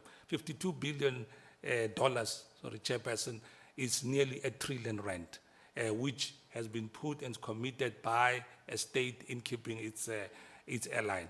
That pales to some degree to a point raised in the AGA's review of the history of SAA of about 29 billion rand that has been invested in SAA currently. And as we move forward, Chairperson, we are very conscious in the current mission of SAA that the new SAA, resized as it is, must be able to stand on its own and keep the pride of South Africa as a national carrier, defending the brand and related assets that SAA has. The performance, Chair, to date has been constrained or affected by the constrained domestic economy in South Africa, as well as the structural changes that have happened in the airline industry in South Africa. We have a situation in South Africa currently, for instance, where it is possible for international airlines to fly straight from their foreign places, to fly straight into Cape Town, fly straight into Durban, whereas pre-COVID, these tourists will first fly into Johannesburg, and then South African Airways, as well as the local airlines, will then transport them across the country. So these structural changes have really affected South African Airways, and as we are approaching even the peak season, now in December, it will be a different December than the kind of a December that we have had even next year. Overall, it is good for the country. It is good that our tourism numbers are rising, and we have a new hub, which is Cape Town. And SAA is also now revising our strategy. As you will have noted, Chair and members, that we launched our first intercontinental flight to Sao Paulo, Brazil, out of Cape Town, which was historic in the whole 90-year history of South African Airways. And we will be having other interconnecting flights that will be flying out of Cape Town. To come to the issue about the operational and commercial performance of the company recently, starting with that number 2. So the flat slide is not. Are you plugged in? You need to be. Yeah. Oh, The plug-in okay. point is here. Okay, could we take it as read, Chair, in the interest of time? if the You've members- got people who don't have the presentations, and this is being streamed. So, but proceed. It's fine. Okay. I think hard copies will be made available. So I apologize for that, Chairperson. On the slide 6 starts with on the fleet update that South African Airways launched by the end of the first year of operation, which ended on the 31st March 2022, which the auditors referred to. We were flying only 6 aircraft that we launched with, plus an aircraft that we put into service that we owned, only 7 aircraft. By December 2022, the airline grew to about 9 aircraft that we are flying. And currently, Chairperson, we are flying 13 aircraft. But of this 13 aircraft, this masks a very serious challenge that we are having, namely that there is a global constraint in the supply chain of aircraft, and we started the financial year with a particular plan that will have a certain number of aircraft, and we have not been able to procure that aircraft, which has led us to a very daunting challenge as SAA management, where for the first time we had to adulterate, so to speak, the brand of SAA, where we had to use short-term aircraft that are wet leased under the method of leasing in the industry called ACMI, We currently have 4 aircraft, which we have leased for a short-term period ranging between 4 to 10 months, which aircraft are stopgap as we are awaiting about 4 to 5 aircraft that have been approved by the Executive Authority and National Treasury that SAA can lease. Underlining, Chairperson, that all SAA is flying leased aircraft, and all these leased aircraft are financed from the operations, from the revenue that SAA accrues from its operations. And there are very strict governance approval processes before the leases are entered into. All the leases beyond 3 years are subject to a PFMA Section 54 application that goes through rigorous. The application is sent to the Minister of Transport, sorry, the Minister, National Treasury, as well as the DPE, under the signature of the chairperson of the board, after it has been scrutinized by the Financial and Investment Committee of the company. As we look into the new financial year, that will be financial year starting from April 2024 to March 2025, the corporate plan that has been presented to the board of SAA looks forward to SAA flying 21 aircraft. In this 21 aircraft, Chairperson, are matched with a plan of flying a number of routes. And on the slide number 4, in summary, we depict how this expansion of SAA through the routes is matched to this fleet acquisition that we are making. By the end of the last financial year, we were flying 12 destinations, with the primary focus being in the regional market, which is the Africa market. And the reason why, Chair, there is focus on the regional market is because the yields on the regional markets are higher than in the domestic market.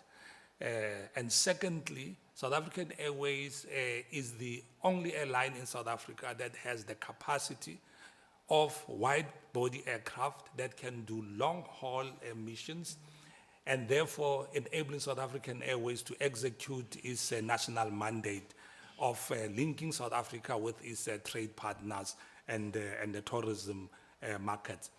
To that end, we managed, Chair, at November to open one of our first intercontinental airlines, intercontinental routes to Brazil.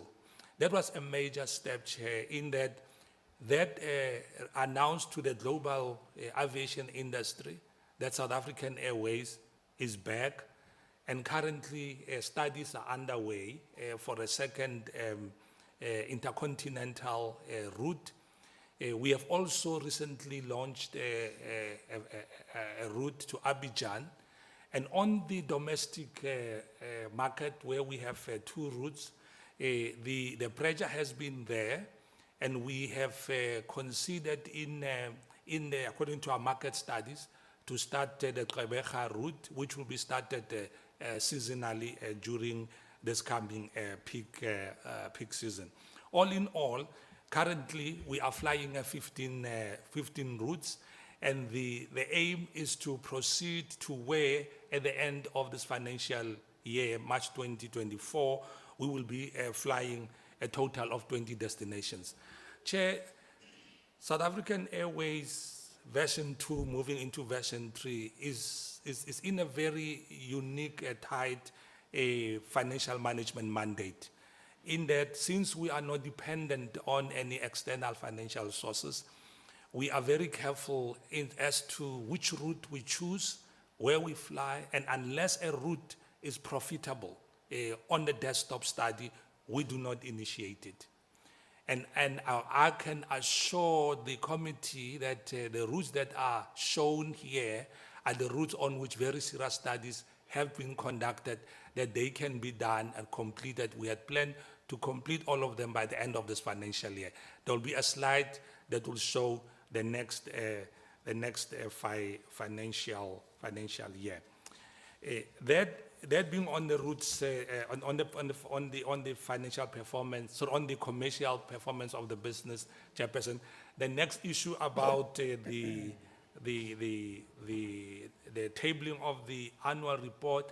The annual report per se, according to our understanding, Chairperson, with the 4 sets of the financial statements that have been audited, will be presented to the relevant Parliament committee by the executive authority in due course.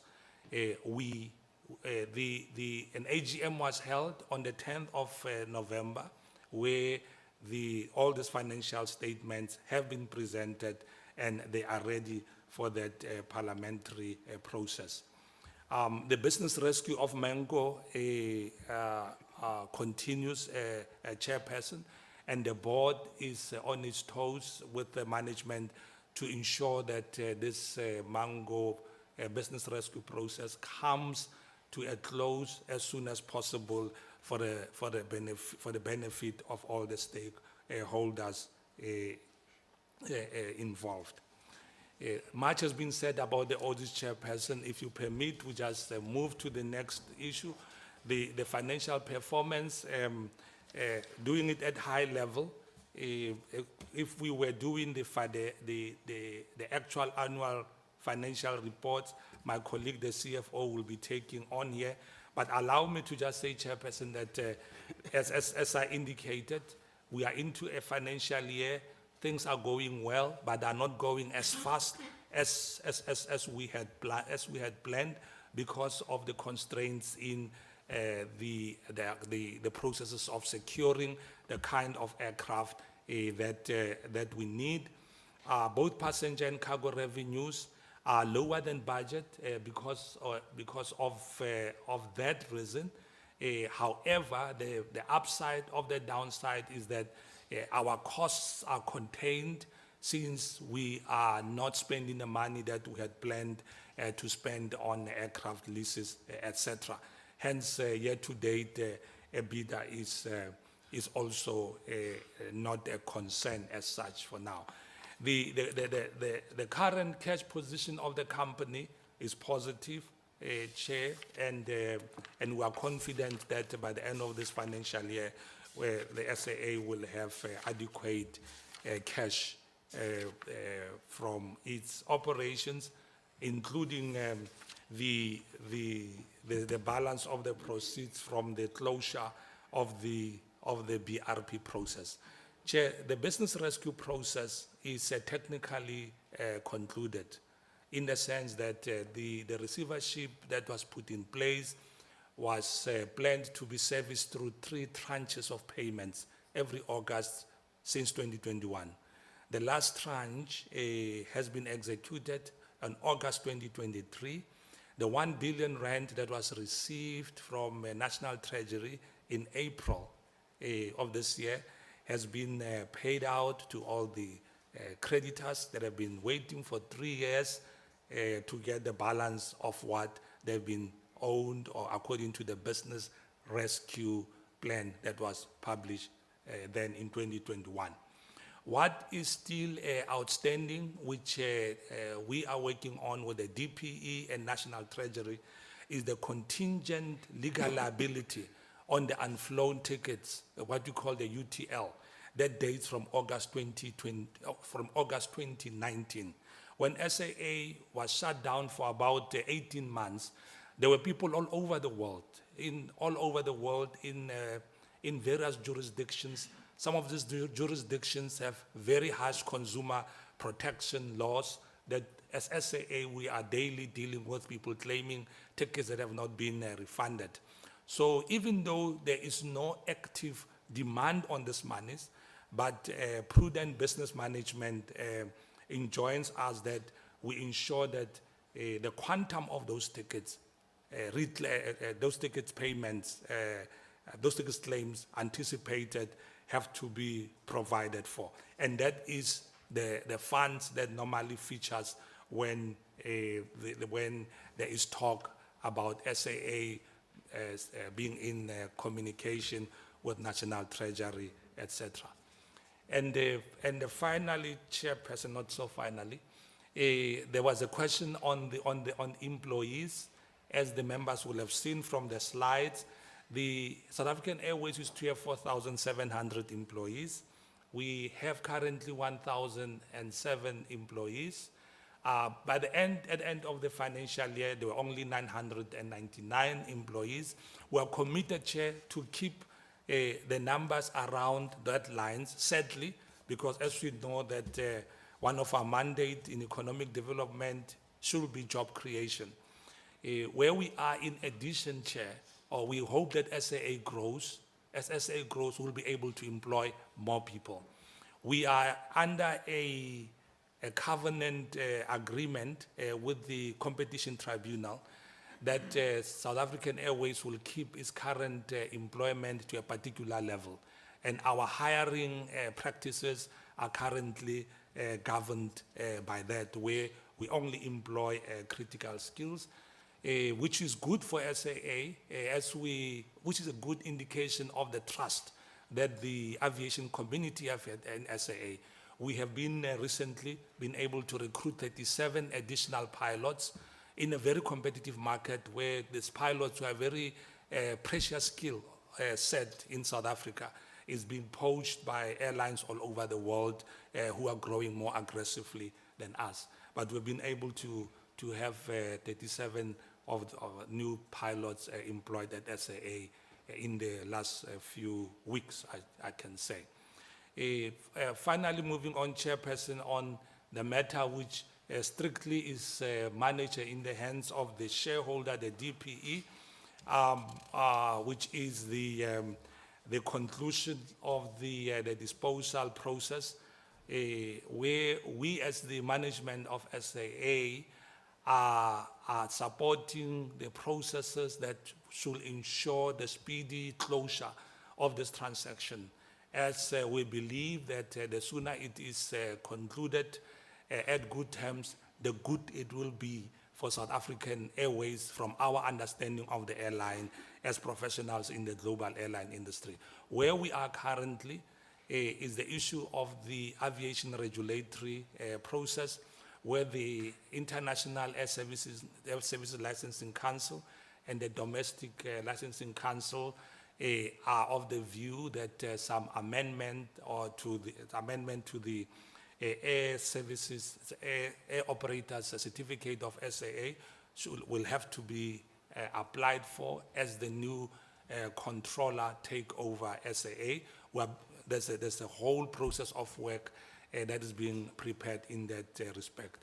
The chair will be aware that the amendment for the repeal of the SA Act of 2007 is on course, and beyond that, Chair, is the daily work that is done by the lawyers and the various experts on ensuring that all the conditions precedents are attended to. Our understanding and preparation is that at some point, the actual transfer of shares to the Takatso Aviation will be signaling the change of control for SAA.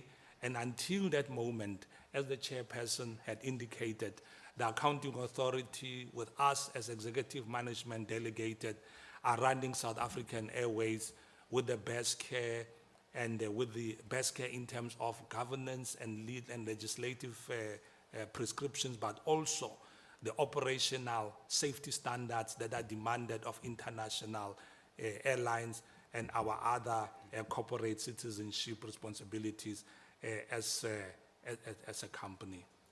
I will stop there, sir. Thank you.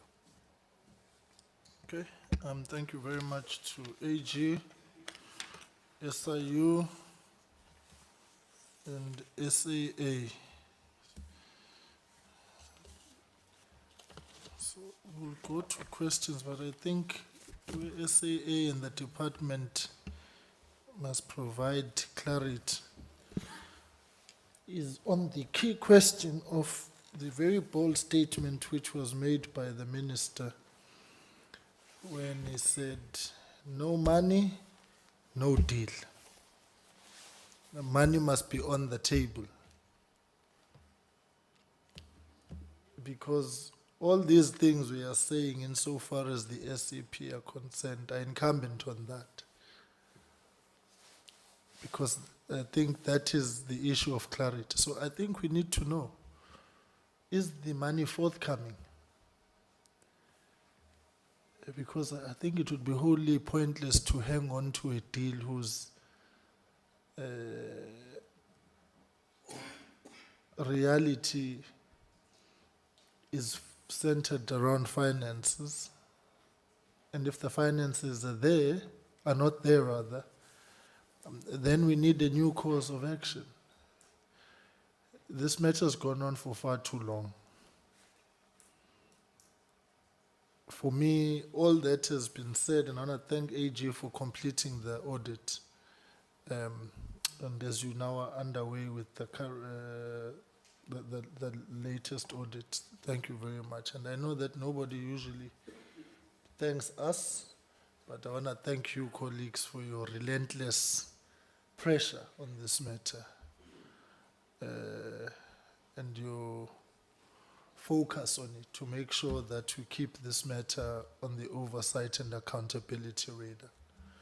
I know that generally we don't praise a fish for swimming, but I think in this case we've done well. So, Chair, that's the question. Where is the money for the SEP deal? That's the alpha and omega of this conversation. Honorable Mentor, and then we'll come to Honorable Liz. Please put your full set of questions because we were handicapped by that we had 3 presentations, so just from a time management perspective. Honorable Mentor, over to you. Thank you very much, Chair. We'll try our best, but the issue of full set of questions is very problematic. And this exercise is not to tick a box, but to make sure that accountability is being overseen. I want to first go to AG and get an understanding of the figures. You are giving us 44.5 billion as a loss over the past years that irregular expenditure, and then there's fruitless and wasteful expenditure for the past years that SAA has not been submitting its financials. Now I want you to help us understand in relation to what the SIU is reporting, because currently the SIU is reporting 3.4 billion in civil litigations, which could, by next week or by the end of the month or whatever time, could increase based on the information that they are still awaiting for. And now I want to understand from you on the issue of what the department is doing in order to recoup the difference. Because the auditing cannot only end at this is what happened and we're leaving. But we must get an understanding from the Auditor General that as far as SAA is concerned, out of whatever was a loss, we're able to recoup so much. The SIU is responsible for so much. However, we are losing so much that cannot be traced at all. That must be clear, and it is your duty to tell us that. We can't just leave it like that. We must be able to understand which are the live, which are the dead, which are the non-recoupables, so that we are able as Parliament to know what to do. And SIU, or as well AG, before I go to SIU, as well AG, we need your understanding on the Takatso deal. Because there are no financial statements. Therefore, you cannot then put a price on SAA when you do not know how much it costs? And if you are putting a figure to SAA and you are selling it's up for sale, it's informed by what? And how is that making sense to the asset of the state? And it's you who is going to be able to tell us if that is possible. Now, SIU, you are reporting on many things. I won't do them one by one. A similar question to what I've posed to the AG in terms of the 3.4 billion, which you are able to litigate civilly, and whatever is coming up. But I'm not sure if you have cases that you have not reported on. I think you've reported on what, 18 cases. Are there any more cases that you haven't reported on which you are investigating in terms of what was reported to you by SAA or by the state-owned entities department? Then to SAA, the first one, I think everyone who spoke on behalf of SAA started with there is a tribunal, a commission tribunal agreement that employees will not be retrenched. And I can tell you now that that's not true. But there is also a qualification that in the first 2 years, that's not going to happen. And then after 2 years, anything can happen. That's number one. You are qualifying it yourself. You are conceding that in the first 2 years. So after 2 years, anything can happen. So we're selling the soul of the state, and at the same time, we don't care what happens to the employees after 2 years. Anything can happen to them. But even within the 2 years, because in terms of the labor laws, there isn't a solid finding when it comes to agreements based on employment. They can renege and say, we don't have money, therefore we have to retrench. And there's nothing you can do about it. You can go back and forth with courts and everything. There is no study or outcomes of courts that are solid in terms of you cannot change your agreement as an employer or between your or a new shareholder or whatever. But in this case, as SAA, and if the new partner comes, says, no, we are not going to afford these people, and therefore we are not affording them, therefore they must go, there's nothing you can do about it. And I do not think it's fair to say, no, there is an agreement and we must sit here in Parliament and be ignorant, to think that the first 2 years and that agreement is a solid ground for us to agree to such. We will not agree to such. But then the chair has started asking this question of, where is the money? But the where is the money question is based on, how much did you sell SAA for? The secrecy is not going to help. How much did you sell it for? Based on what? How did you quantify the price? Because the past 4 years, we didn't know what was happening in terms of the financials of the SAA. Therefore, you cannot then say you are in a process of this and that, then there's secrecy in that. Because we're talking about a state entity. But interestingly, the question becomes, CEO, at the current juncture, you are operating at a full scale. It doesn't matter how many aircrafts you have. And you are operating with the pace of the state, functioning fully well. Why do you want to sell instead of growing internally? Why do you want to sell? That question must be answered. Which then puts a employees and even the infrastructure and the company itself at risk, where we are not even going to be a factor. You are even saying you are going to sell it for 51%. That means we have no deciding vote. They will decide on our behalf of what must happen. And that on its own should be a common sense factor, that people are going to own 51% at the same time we can impose to them that keep our people for 2 years. It's not going to happen. Because they are going to be majority. The last one, CEO, on the operations. I hear you are talking about new operations that you have launched, which is a good thing. We want the SAA back and it must operate all the routes. But there is something you are not addressing, the aircrafts. You are not, you touch it and then you leave it.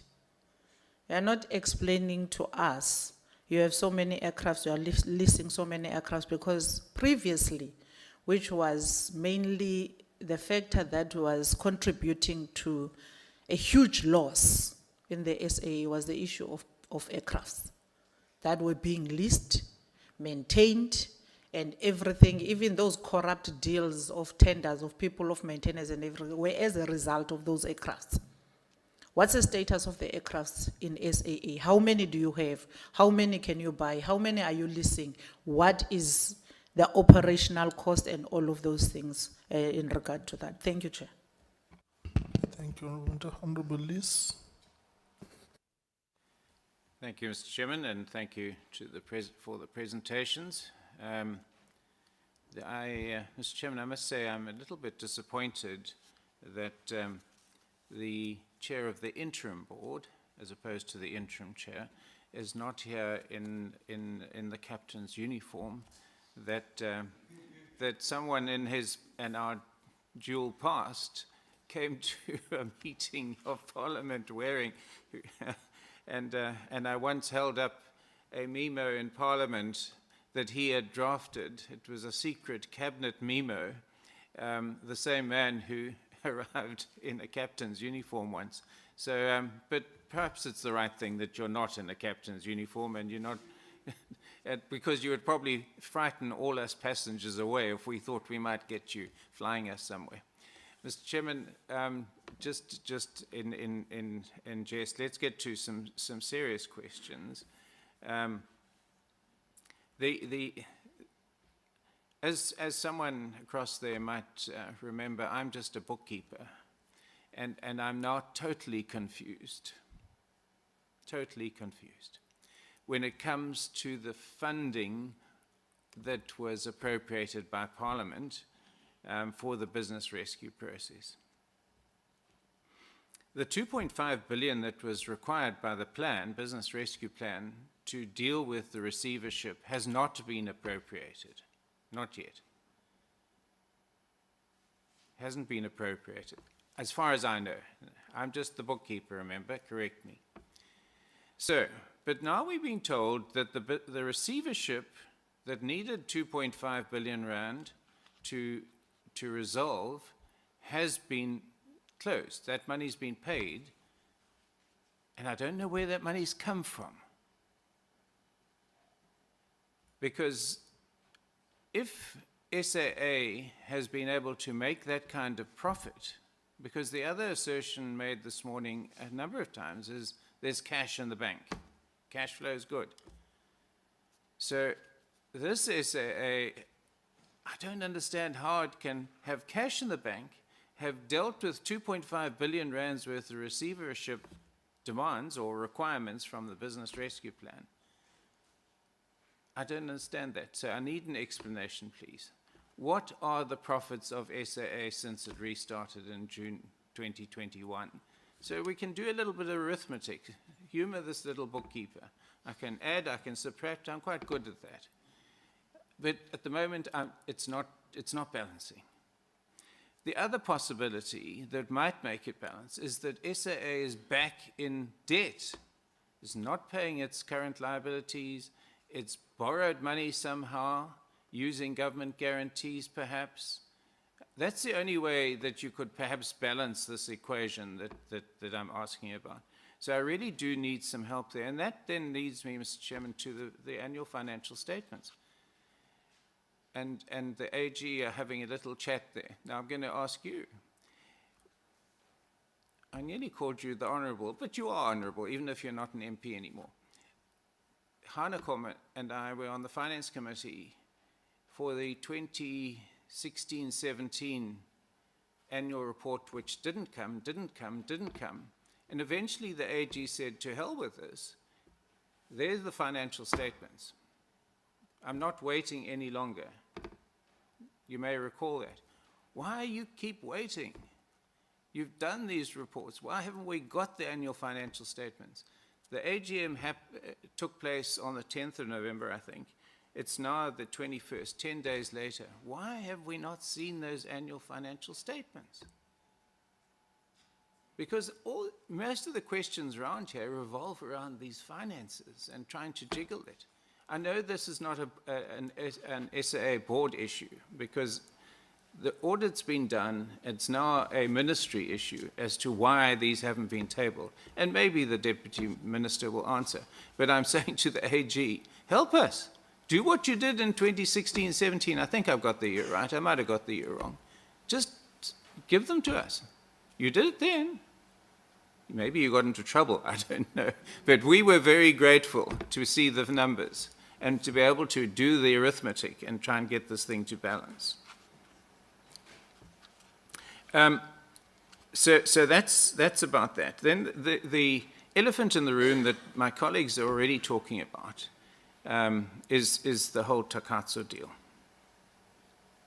So the requirement from the tribunal, competition tribunal, is for the minority shareholder to withdraw from this deal. That's one of the requirements. There are others. Now, that hasn't happened. And I think this feeds into what others are saying, is that the value of SAA is not 100 Rand, of which 51 Rand is to be paid for 51% of the shares. It's a great deal more. So now I'm a minority shareholder, I think it's called Global, and I'm being told, well, give me back the shares, or you can't have the shares I promised you. No, I've got a deal. You want my shares? I think this airline's worth about 10 billion. I'm just plucking, but I should imagine it probably is. I think it's about 10% of that. So that's R1 billion. Pay me R1 billion, I'll forego taking my shares. So my question to you at the AG is your assessment that it is a going concern. You're accepting the assumptions made by SAA that it's a going concern. In order to do that, you've got some reservations, which you've put there. But I would have thought, for you even to get to that point, you would have done a due diligence as to whether Takatso is able to make the 3 billion Rand contribution or not. And whether the state is still going to make any contribution, because my assertion would be if SAA is so profitable that they've dealt with the receivership, then as Minister of Finance, I'd say, great stuff, you've taken the responsibility away from me, I'm not giving you any more money. But you're saying it's part of you're accepting the going concern assumption on the basis that there will still be state monies coming in. On what basis are you kind of taking comfort that the state, Parliament, those of us sitting here are going to say, yeah, okay, let's give them some more money? On what basis are you doing that? So I'm putting you a little bit of corner, AG, on those two, because I really think that's an important aspect of determining the going concern. Mr. Chairman, the SIU is going to try and give me, well, I think actually you will give me a very quick answer, because I think I know the answer, but I'd like to hear it here on record. I forget the figure. Honourable Mente was talking about 3-point-something billion of recoveries and so on. Please confirm that all monies recovered through your processes go into the National Revenue Fund and will not go into SAA bank accounts. And the reason I ask that, Mr. Chairman, is because the taxpayers already bailed out in the business rescue plan and much more before that, billions of rands to SAA. So SAA can't then get a gratuity through the SIU, and then all the creditors and everyone else who had to write off money don't get it. SAA then gets it. The business rescue plan doesn't allow for that. The whole business rescue plan would then collapse if its tenants or its prescripts are not followed. And that brings me then, Mr. Chairman, to the next point. And I don't know who can answer this, because the business rescue plan is something that's made an order of court, and everyone's got to meet those requirements, including the state. So if we don't meet those, or in some way those requirements aren't met, SAA is back where it was in December 2019. All the creditors, all the liabilities come back. Airlink, for instance, nearly R1 billion having to be written off on ticket sales that were stolen by SAA. It's just one, but there are many other. So the question I have is that if we don't do exactly what the business plan requires and more, I doubt that a creditor would cry if you did more, would the business plan not collapse? And maybe that's a legal question which no one here is qualified to answer. But it's a question I think that needs, and I would have thought the board would know the answer to that, that it's a risk for SAA that the business rescue plan is not followed to the letter or better than the letter. And what are the consequences for SAA if that happens? And so I might not get a full answer to that, Mr. Chairman, but there you are. Mr. Chairman, someone said, I think it was you, CEO, said AGSA's in the room. Is AGSA in the room? No, didn't you? Who is? Oh, is that where? My apologies, Mr. Chairman. I wasn't listening. I promise you I wasn't asleep. People in my constituency watch me carefully, and then they say to me, I saw you on TV. And I say, well, was I picking my nose or sleeping? I'm usually doing one or the other. And they just laugh. They don't catch me out. Mr. Chairman, this is very serious business. But it's important that we treat each other with humility and respect. And I hope I always do that, and sometimes with a little bit of humor. So, Mr. Chairman, the two key issues for me here is, how is SAA able to deal with all these financial demands without going heavily back into debt or borrowing money? We've got an assurance from you that the state hasn't paid you any money. So how is it possible? That's the one issue. The other issue is the question of Takatso deal. That deal, I think you said it, Mr. Chairman, actually is finished. I don't know how any deal can be entered into to sell shares for 51 Rand, and then you come back 2 years later and say, I'm sorry, you can't have them for 51 Rand anymore. We're going to do a new valuation, and you're going to pay the new valuation figure. If I was Takatso, I'd say, I better not give any rude signals here. I would say, sorry, sir, or madam, I am sticking to the original agreement. Here's my 51 Rand. Give me the shares, please. I've met all my obligations in this deal. So those are the two things that I think are critical, Mr. Chairman. Thank you very much. Thank you very much. Babu Somya.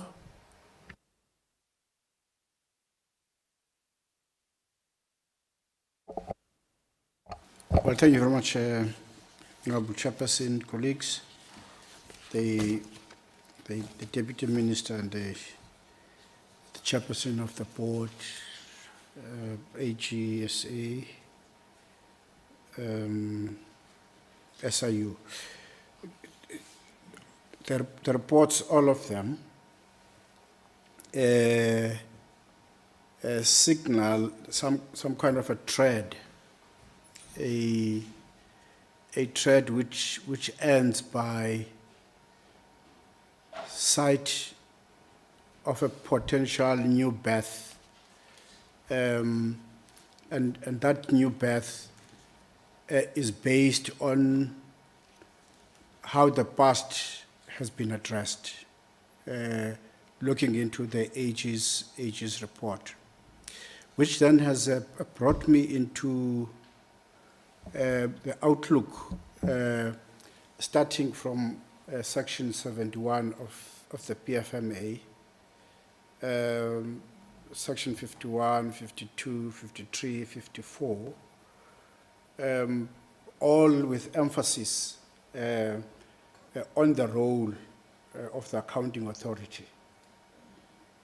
And then when I look into the current form of the accounting authority, we're talking about interim, and the AG is talking about instability.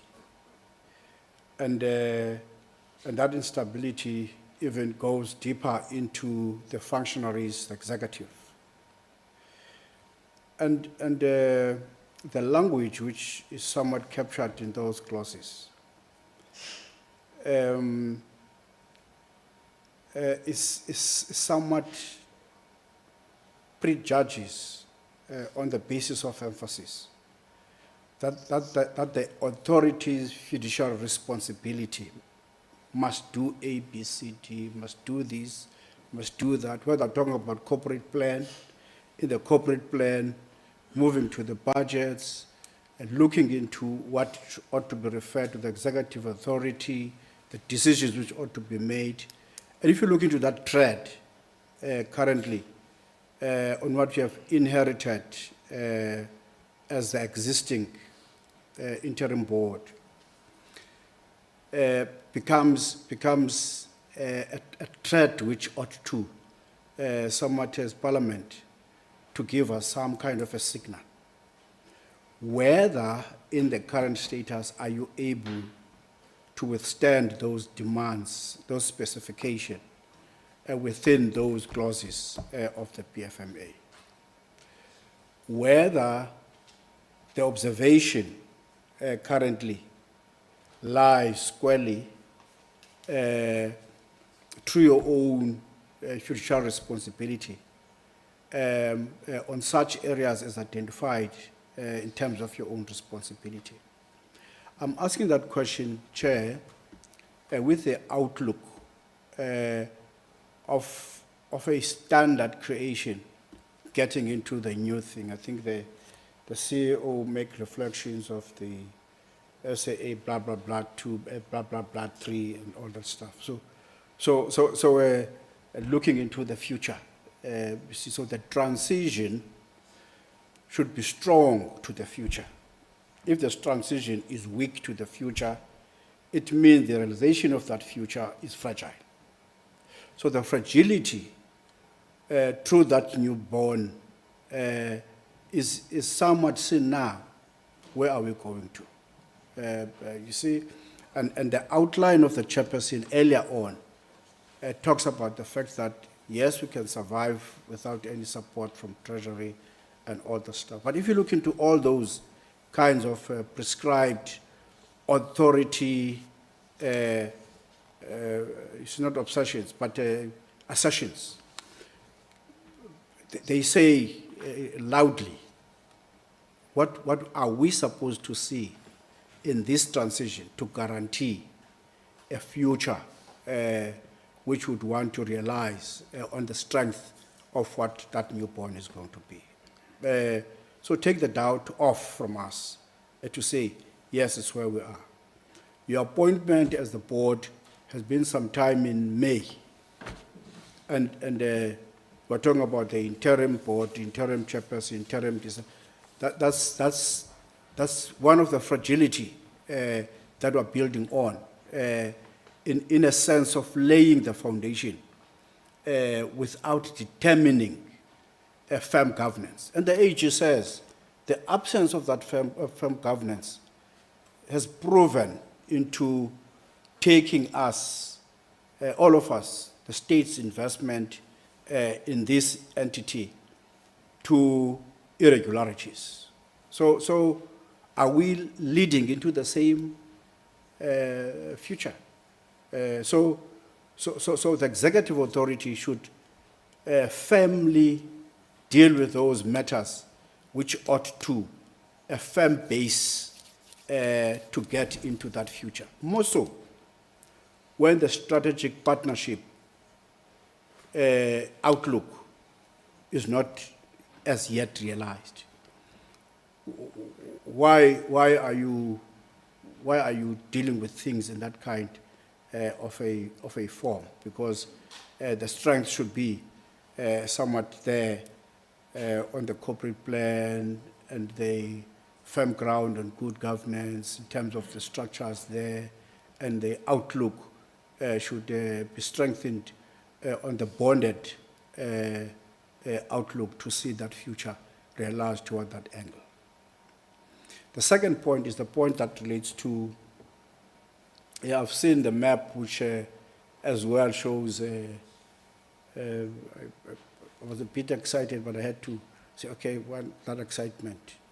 Do you still have licenses? Are you still holding on the licenses, which could be an angle that motivates you? And when you factor that as part of your corporate plan, that you would want to make use of the 21 aircrafts, I think 21 aircrafts, into these number of routes, and further into what you are firming up, the upkeep, the servicing of such licenses.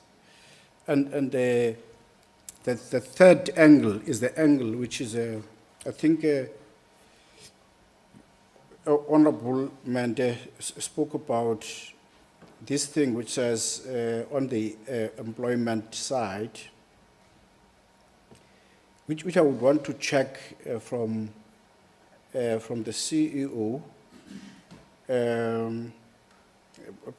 as to how are you firming up without involvement of any agents, handling agents, involvement of handling agents in your operations. If you choose a route,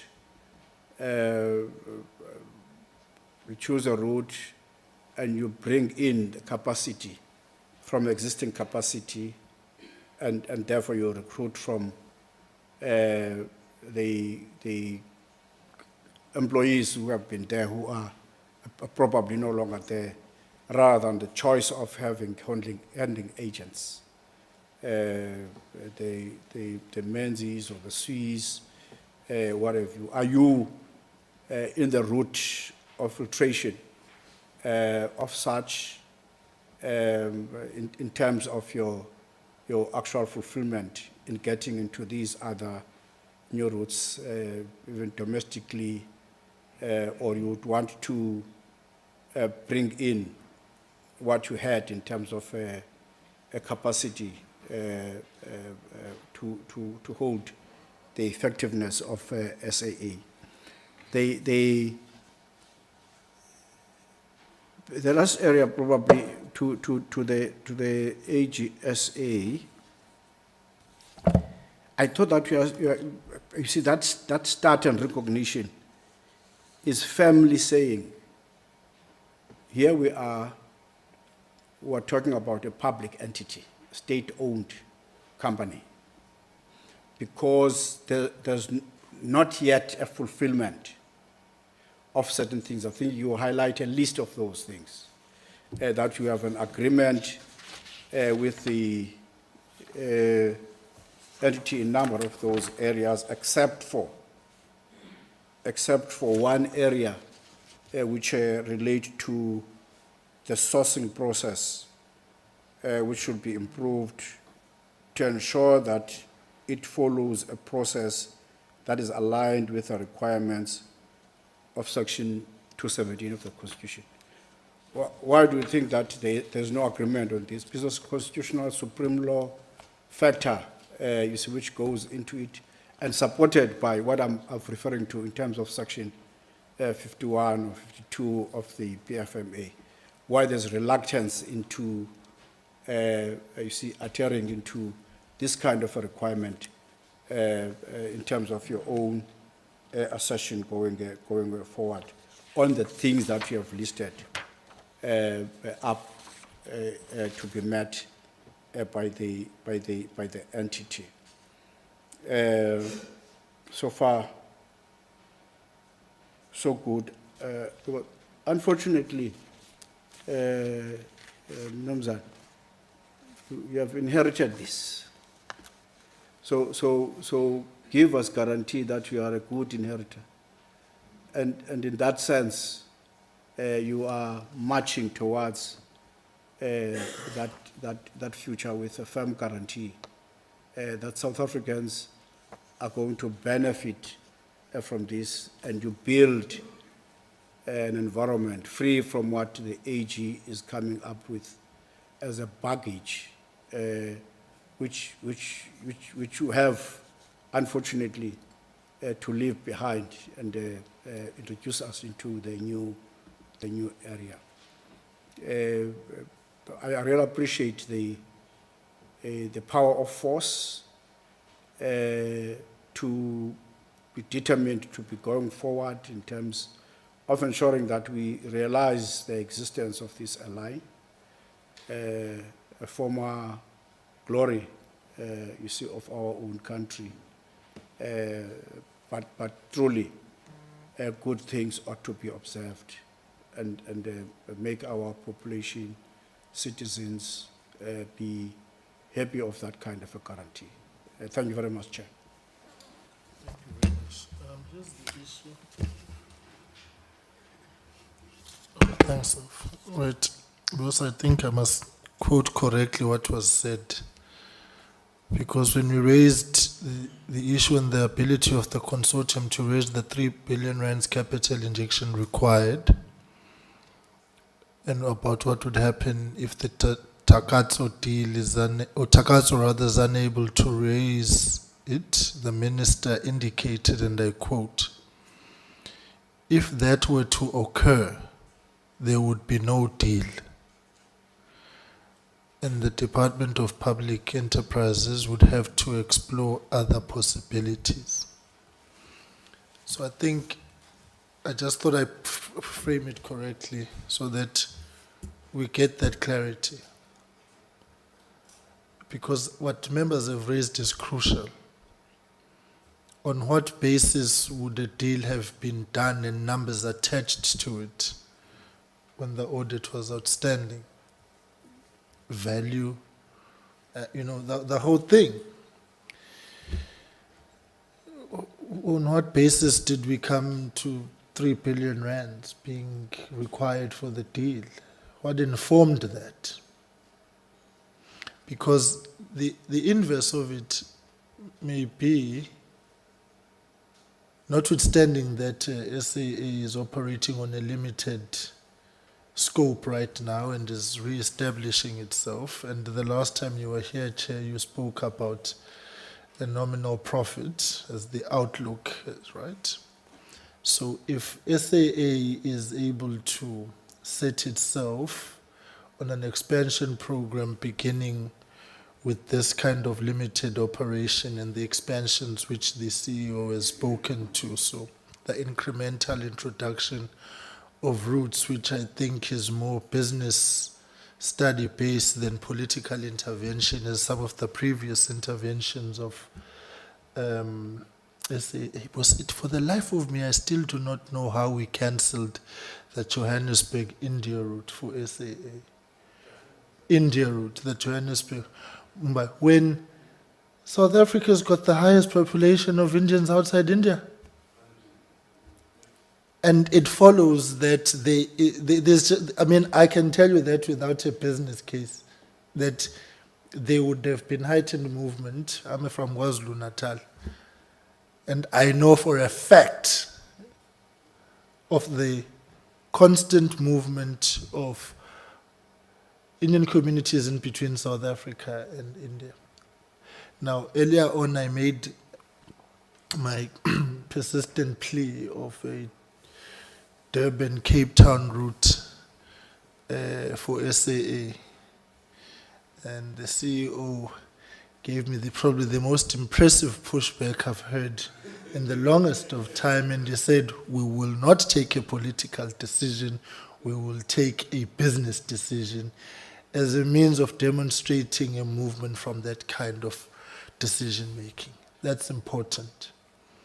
So having said that, so SAA has got incremental, reintroduction of routes with outlooks of nominal profit and so on. So SAA can recalibrate itself without being sold,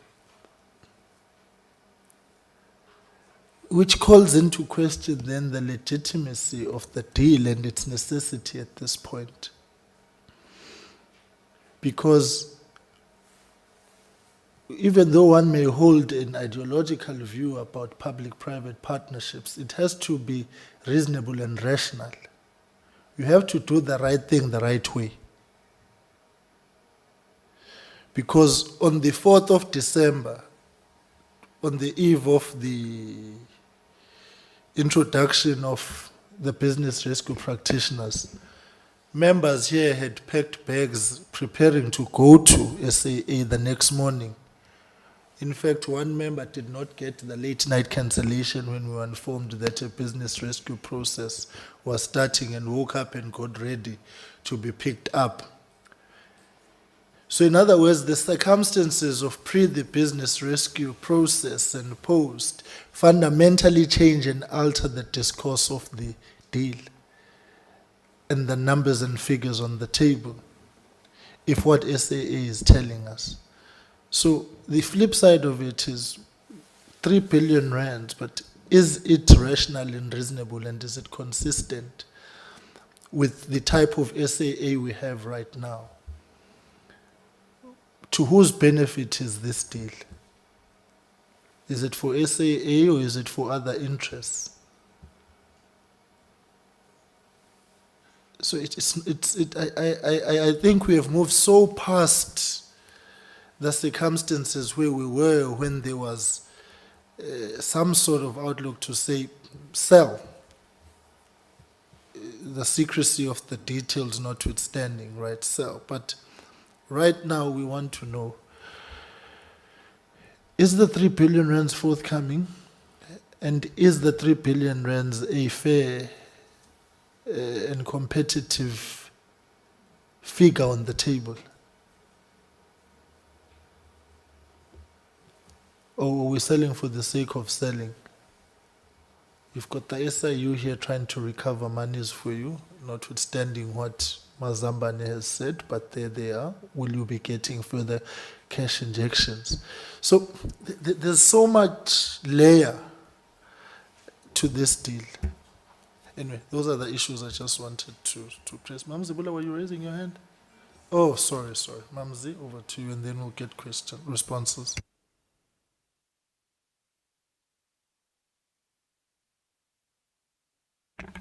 Thank you very much, Chair. All protocol observed. You know what you're talking about, Chairperson? It's so sad because we're asking these questions all the time. I was thinking that as it is, we're meeting again today, there is something new.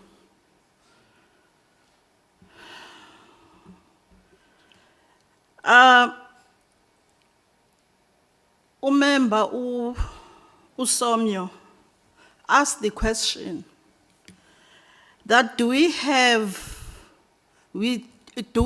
still have the licenses?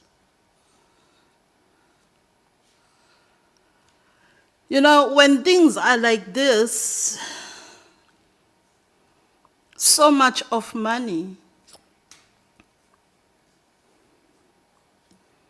is roaming around where we don't know where it's roaming. You start to fear. You start to fear. Are we going to get this money or not? It's not easy to sit on this committee. There is a lot of questions people they're asking us.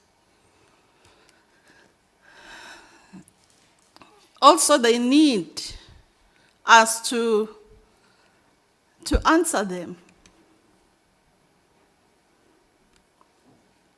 But, Chairperson, what I want to say, I'm disappointed. I thank you.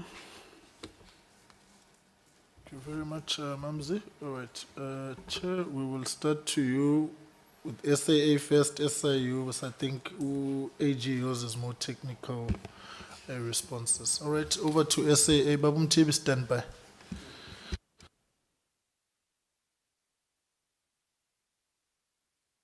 Yeah, thanks very much, Chairperson. And firstly, thanks to the committee members. I think some challenging questions are put to us, and we appreciate that, because these are not frivolous comments. They're very important comments, and comments that we have to apply our minds to, some which we have, which the Honourable Bookkeeper will be pleased to know when we get to his questions.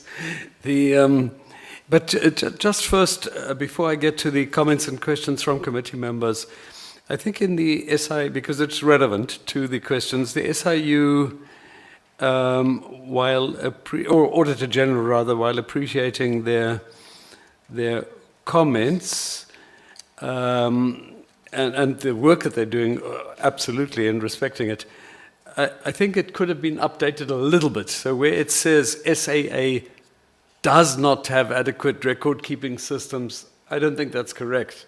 They themselves would be satisfied that this applied in the past did not have adequate record-keeping systems. I don't believe there's any problem with the current record-keeping systems. Secondly, it also says in its recommendations to the executive authority, it says it's recommending that they should drive stability at board level. And Honourable Member Somyo, I'll get to your points as well, but there is stability at board level. There's nothing that needs to be driven there. And even the Minister is very satisfied about the functionality, and the Deputy Minister will confirm it. The way the board is functioning, the committees are in place, and there's no stability question.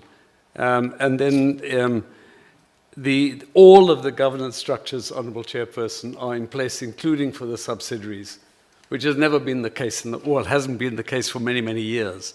So all the statutorily required requirements under the PFMA, of the ARGO, of the FINCO, etc., they're all in place, and for the subsidiaries. On getting to the questions, starting with the Honourable Member from the EFF, the SIU can speak more about the 3.4 billion, but there are a couple of things I want to say about the 3.4 billion. One is that there's no guarantee that this will be recouped. But one thing where there may be some confusion, there's no attempt, or even there shouldn't be any misunderstanding about recouping past losses. All one can possibly recoup, and as much of it as one can, is the losses occurred, or the costs incurred through irregularity or through corruption. And that's the 3.4 billion. The losses over a long period have to be written off. There's no recouping those losses. The only recoup would be if Treasury found you know, a miraculous 20 billion rand or whatever it is, which is not going to happen. I'll get back to Treasury and some of the questions that you asked there, but hopefully our CFO will make it clearer as well. So the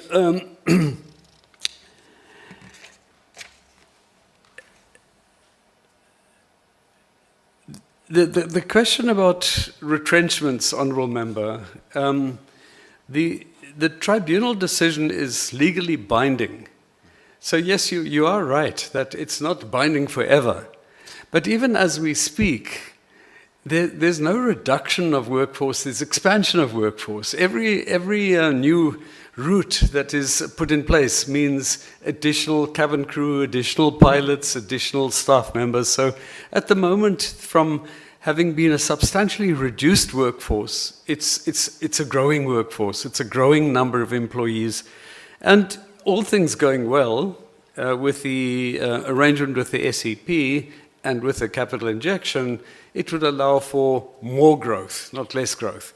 So there's no reason to, unless one is taking a very pessimistic outlook, to believe that in 2 years beyond the kicking in of the deal with the SEP, the chosen SEP partner, that there'll be any need to retrench anybody, but for the first 2 years, they won't be allowed to retrench anybody, and that is legally binding.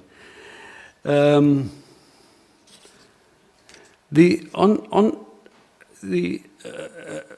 okay, next time I'll wear my uniform.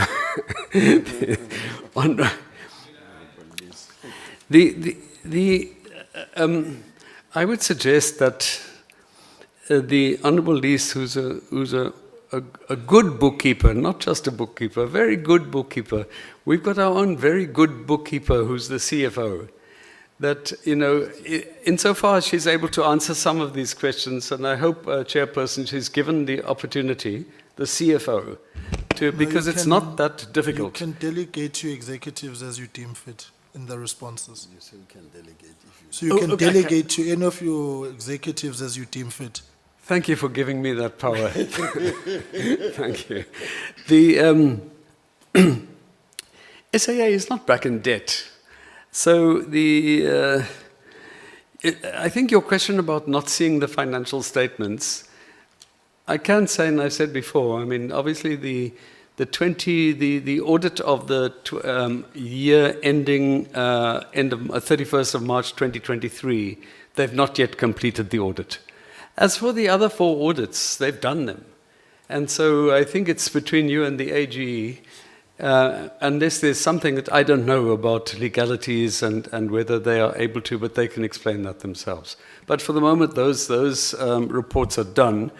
I said before that while the year 2022-23, the audit is still commencing, I can say it again, it's at this stage, while we are awaiting the audited statement, it's showing a modest profit.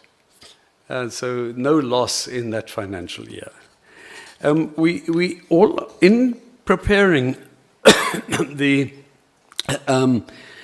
corporate plan, as I indicated when I made my few opening remarks, we do factor in the 3 billion rand. And we, you know, in terms of our expansion plans. But by the end of, and the CFO will demonstrate that to you, it would have been nice to have received the money pledged by Treasury. We did not receive it. You could put pressure on Treasury if you wish on our behalf.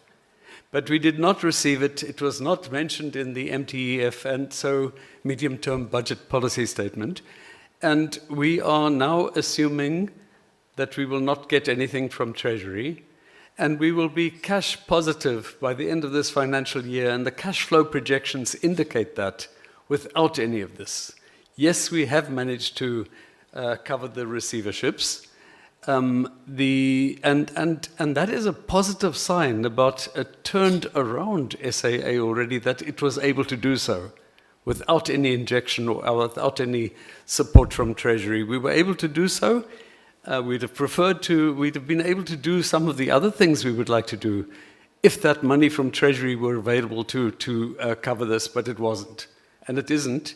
And we will go through, and we no longer factor it in at all. We do factor in, as I said, the 3 billion rand payable over a 3-year period. So the on the being a going concern, well, it is, SAA is a going concern, and it will be a going concern, but it's not the kind of concern we would like it to be. It's not the company that we would like it to be, and it can only move forward more rapidly in the event of some of this capital injection being forthcoming. But for the moment, it's not facing any kind of danger of collapse, even without anything from Treasury, and that's important to note. So can Takatso make its 3 billion rand contribution? I'm not in a position to say that, to answer that. I can say, though, that, and the Deputy Minister might want to add to that, is that, this board, and not even the previous board, had anything to do with the decision to go for a share equity partner. But I can say that if this had not happened, SAA was facing liquidation. There would not have been an SAA to come and report to you now, today. It would have been liquidated. So at the time, of course, there weren't willing buyers. So where we are today, Chairperson and Honourable Somyo, is not where we were at the time, where SAA was not in this space at that time. SAA was not in a position to negotiate favourable terms. So at the moment, the fixed property, the valuation of the property puts it at about 5 billion rand. We did a second valuation to confirm that, and it more or less accorded with the first valuation. But that is not the goodwill. That is not the potential earnings. It is just simply an evaluation of the fixed property of SAA. It's around 5 billion rand, just over 5 billion rand. Now, if you want to, and this is really speculative, if you want to give some kind of rationale for the 3 billion rand, the 3 billion rand, in theory, is a payment of a 51% share paid over a period because it's by way of agreement. So that 3 billion rand would certainly be more than 51% of the 5 billion rand assessed value of the property. But as I said, this is a little bit academic because at the time, that I'm told, that was the best we could achieve in terms of an arrangement with a potential share equity partner. It wasn't based on, well, we're buying your fixed property. Nobody buys fixed property of a loss-making operation because your investment will soon be ground to nothing. And you can't just sell all of your fixed assets anyway. So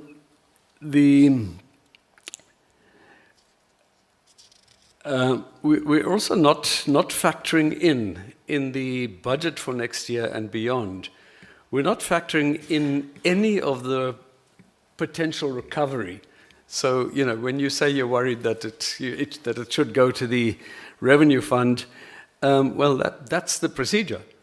So it doesn't feature in our budget for next year at all. So the budget, when I say we'll be cash positive by the end of this financial year and beyond, it's not cash positive based on an assumption of any of this money coming into SAA.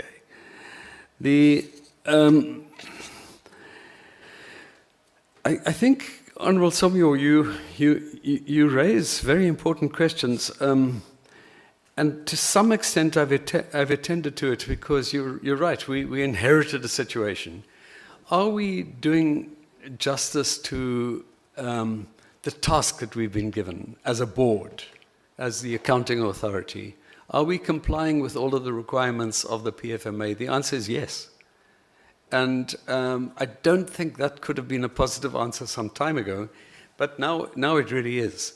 And if you want further engagements with any of the chairs of the committees of the board, you are absolutely free to do so in your individual capacities or as a committee, so that they can give you more information about how we function, what they found.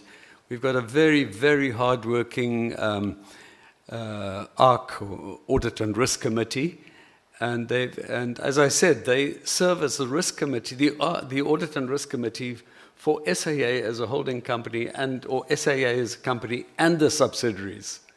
So they really are going beyond the call of normal duty as a board committee. I'm going to allow Lindsay, the CFO, to give in simple terms, to give you some details on how we get to that and how we get to the point where we can survive without any sources of finance other than the assumed 3 billion rand, but we haven't got it in the coffers yet, and we have paid back all of the money that needed to be paid back. We're not in debt in any way at all, and if that's a miracle, she'll explain to you how that miracle was performed. The handling capacity, I think the CEO could answer that. And the licenses, I think that's a very important question. I can't remember who asked the question. Honourable Somyo. We've managed to retain the landing rights at Heathrow Airport. So there are licenses and licenses. One are aviation-related licenses, which would be part of the processes that need to be gone through before the share equity arrangement kicks in properly. So before the new SAA with a 51% shareholding of Tokatsu, if it is Tokatsu, which is what the agreement is at the moment, it will have to go through certain licensing applications as well. But the CEO could speak more about that. On the point that you made, Chairperson, on the if it can't be forthcoming, if it can't come up with a 3 billion rand, there's no deal. I'm sure the Minister has already agreed with that. That's the condition of the deal. I think maybe the department can answer, the acting Director General can give some more information about, or the Deputy Minister, maybe some more information about the processes that still have to be gone through in order to conclude the deal.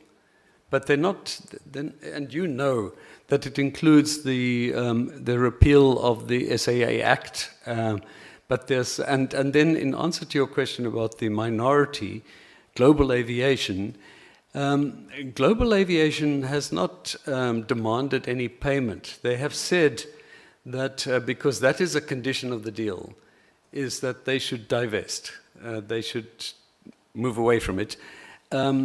They have put it into a firm of consultants to assess the potential value. They would like to have somebody take over that share. On whether that's necessary, given the state that we find ourselves in, Chairperson, to proceed with the sale, well, that agreement has been made already, and as I said, it was made at a time. Had it not been made, we would not have been here today. So that's an agreement that has been struck with Tokatsu. If anything, of course, if anything happens that the agreement cannot proceed, or if any of the terms of the agreement cannot be complied with, then one would have to go back to the drawing board. And one could then reconsider, even whether one wants to dispose of a 51% share of SAA. One could do that. But right now, that it's an agreement and one has to honor the agreement. On the Mumbai route, I couldn't agree more. Speak to the man who once wore a pilot's outfit, and maybe that man can explain why that route was discontinued in the first place. It should not have been discontinued.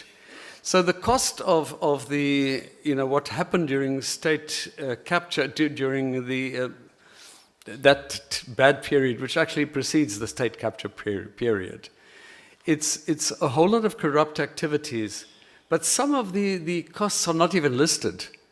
The cost of bad decisions like discontinuation of a Mumbai route, it's not considered. And lastly, on that factor of a Mumbai route, for example, the advantage of having a national carrier is that the returns that you get on a route go far beyond what the airline might make. So the airline might say, well, actually, this is a profitable route. But even if it were very marginally profitable, even if it were running at a marginal loss, if you factor in the trade and the tourism that it brings, and you look at it and you model it differently, you could actually come to the conclusion that even in the event of a partial loss, but then that partial loss has to be covered from somewhere. Either cross-subsidization or from your own operations, but SA is simply too small for that.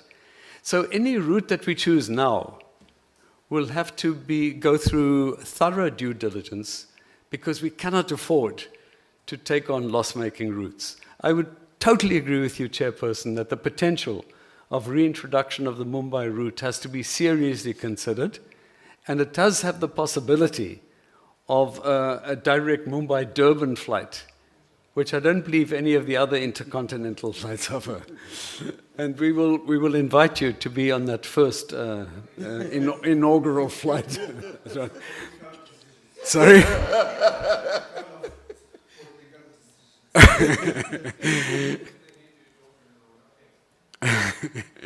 So there are other routes that, by the way, offer immense opportunities, but for the moment, and I'm not at liberty to reveal it right now. Sorry? He's looking for East London now. East London, there's no such place. Heathrow is not in the east of London. Okay.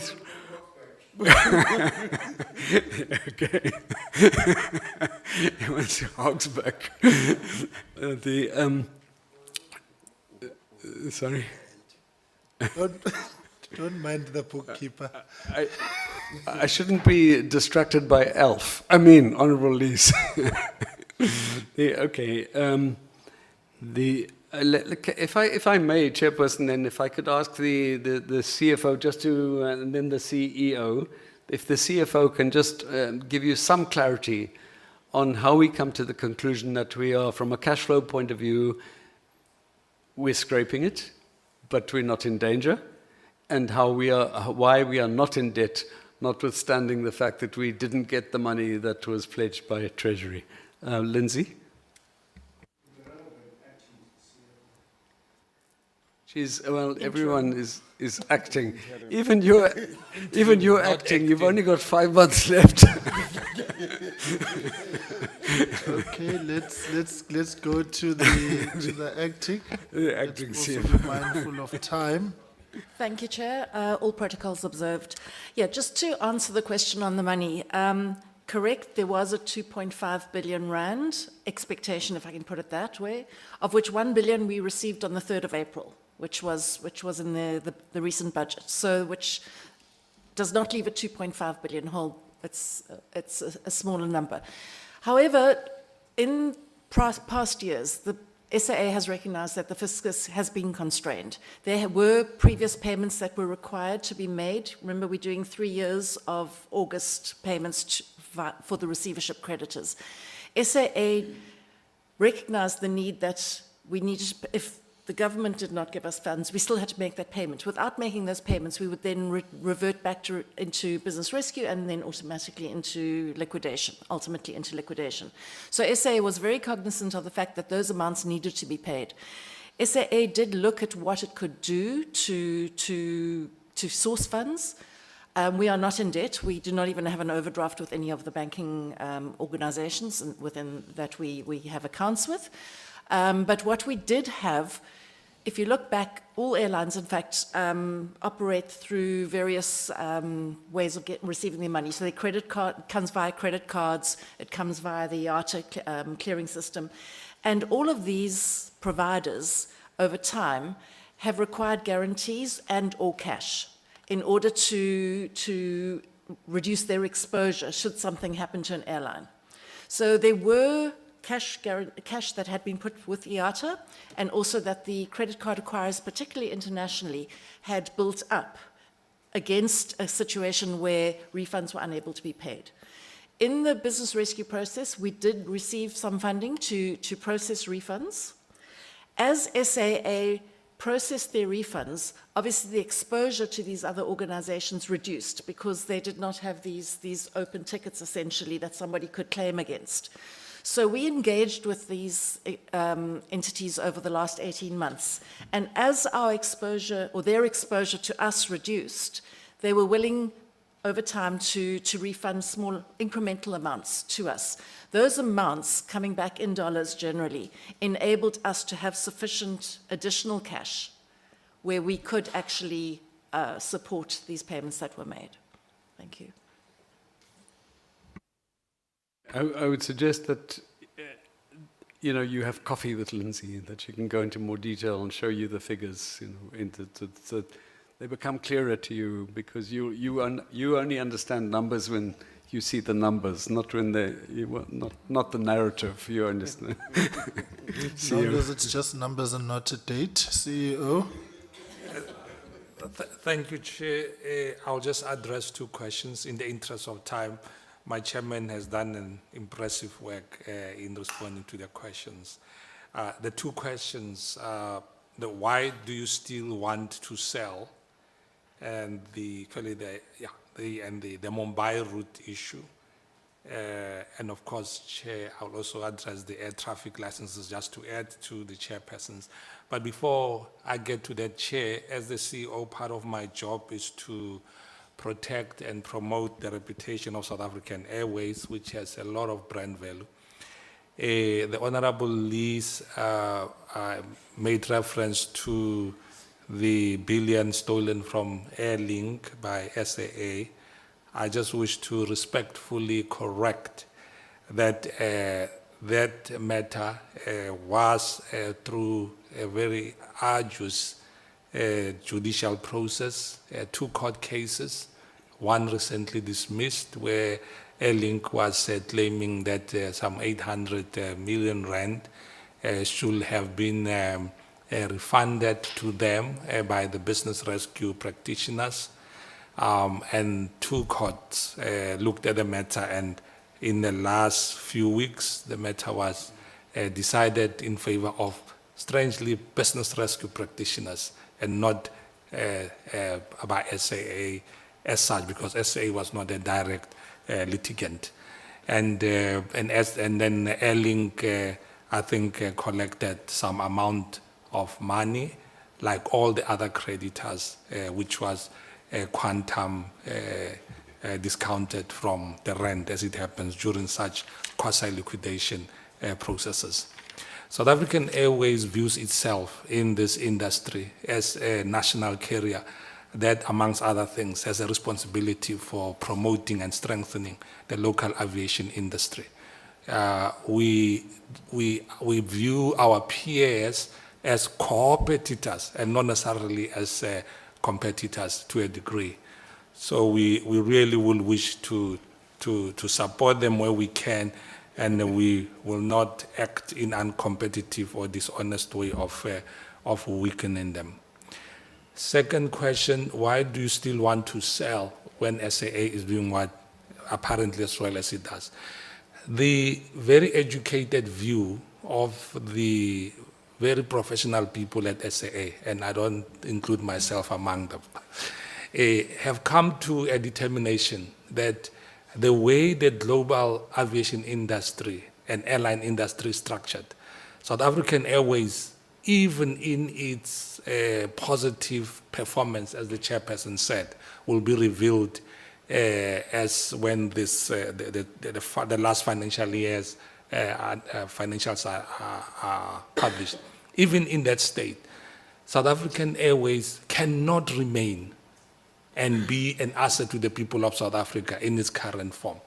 As a 100% government-controlled airline, where you have a fiscus faced with such socio-economic challenges, SAA needs external funding, and this funding can only come from from capital markets, be they domestic, international, or through some equity partnership.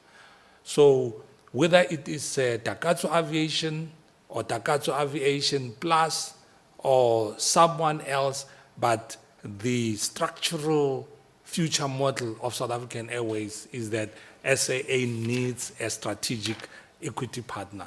So we view ourselves as valorizing the current SAA, preparing it for the shareholder so that when the shareholder take any other decision, there will be a live SAA that can be negotiated around.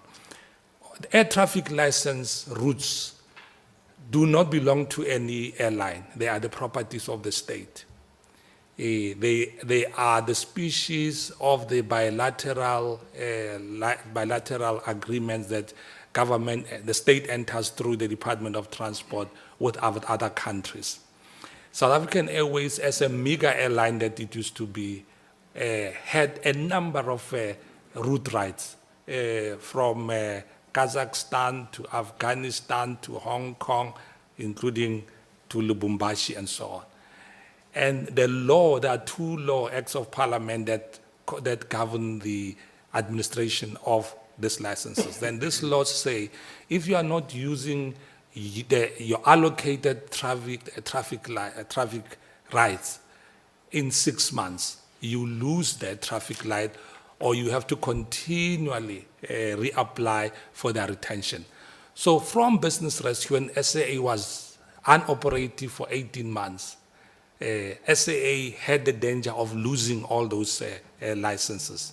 So when SAA restarted, one of the major jobs that we have been involved in has been to issue what they call Annexure L submissions that we submit on a quarterly basis to the licensing councils to explain to the licensing council that please give us time. There's the reason why we are not flying. We don't have enough aircraft yet. We will get aircraft. This is our plan. We will do it. And they take most of them because the route rights are put into a pot. All the other airlines are competing. We compete over these licenses. So to a degree, Chairperson, the fact that we are doing well, we are partly propelled by this legal or legislative imperative. We are a fish that has to swim. Otherwise, we will sink. If SAA does not continue to fly, and unless we announce all these routes, we're going to lose them to our competitors. So that's how it operates, honorable members. The Mumbai route, the chairperson addressed the corruption issue related to that. But for us currently, this is the global shape of the market has changed from what it was that time, that period of when SAA flew the Mumbai route. You have Emirates that has developed Dubai as a very strong hub, and a number of other things that have happened within the India aviation market itself. We have studied this. Besides our problem of availability of aircraft. But Chair, the good news is most of the traffic that came from Mumbai was connecting Johannesburg to go to Latin America. There was a whole south route that was happening. Now that we have relaunched Sao Paulo, the Mumbai case has gone from red to yellow towards green in terms of our internal processes of approving routes. So it will be the primary push. Part of the good news is that Air India Tata is a member like South African Airways of Star Alliance. And as the members of Star Alliance, we are already in negotiations with them on how we can work together on this route. I will leave it at that. Thank you. Thank you very much. Okay, we'll come back to Demi. We'll make the concluding remarks. SIU. Thank you, Honorable Chair. start off with the Honorable Mentor's question. Are there cases that we have not reported on in terms of what has been reported in the allegations? The allegations that we received, as you could see in our presentation, we have indicated them in terms of focus areas. So all those focus areas cover all the allegations that we have received. And as you would have seen, that most of the focus areas have really progressed to a stage where we're able to now indicate where the conclusion of the investigation will be. However, if you look at focus area number 19, 21, 22, and 23, they're still ongoing. So those could be areas where there would be further findings that will be reported. So we will ensure that all the allegations are covered and all the findings are reported, including where now investigations are still ongoing.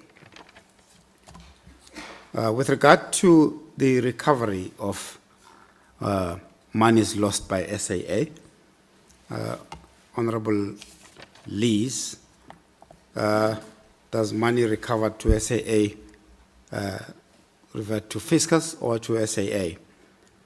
Our model of recovery, in terms of the law that regulates SIU work, is that when we investigate and we find that a state institution has lost or suffered damages in terms of certain actions by companies or individuals, we then apply. We used to go to the high courts, now we apply at the special tribunal. We've got what would be called legal standing to apply on behalf of state institutions. And more often, we apply as the first applicant, and the state institutions would apply with us as second applicants. Now, at the end of the process, where we get the order for monies to be paid back, it would invariably be back to the state, but the recovery model is back to the state institution. But we do inform National Treasury that so much has been recovered, and in terms of our recovery model, we return it to the state institution. In many instances, we've had comments, even by concerned members of the public, that the monies are being returned to the same institutions where they have been lost through corruption or maladministration. But of course, then it becomes very important that, and the point I made earlier on, that this provides SAA to make a clean break with the past, whether it's version 2 or version 3 of SAA, in which case that the cleanup should involve consequence management. Those who caused these irregularities and maladministration and corruption should not be found in the institution.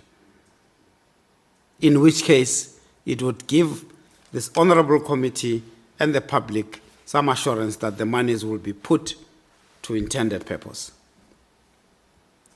The other question that I wanted to respond to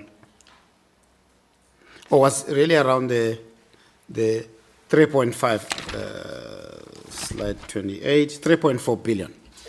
There's a line there where we're saying rand value of potential cash and or assets to be recovered.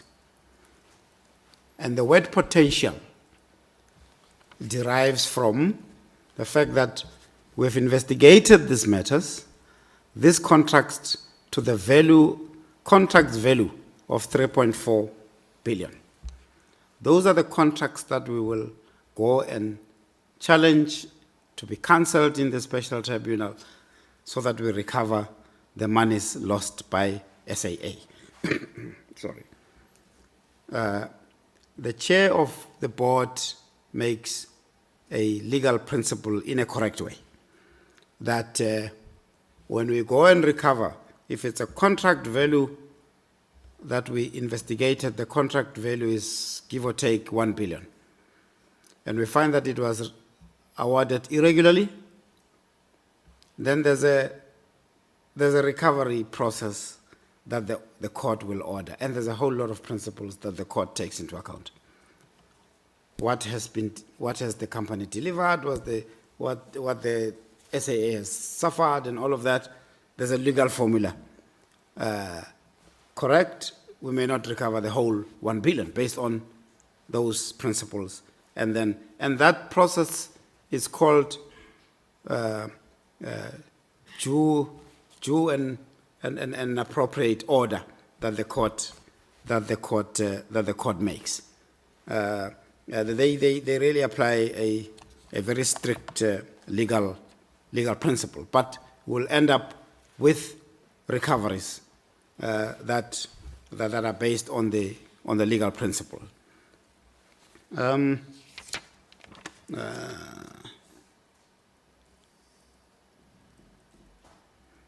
think, Chair, those were really the questions I wanted to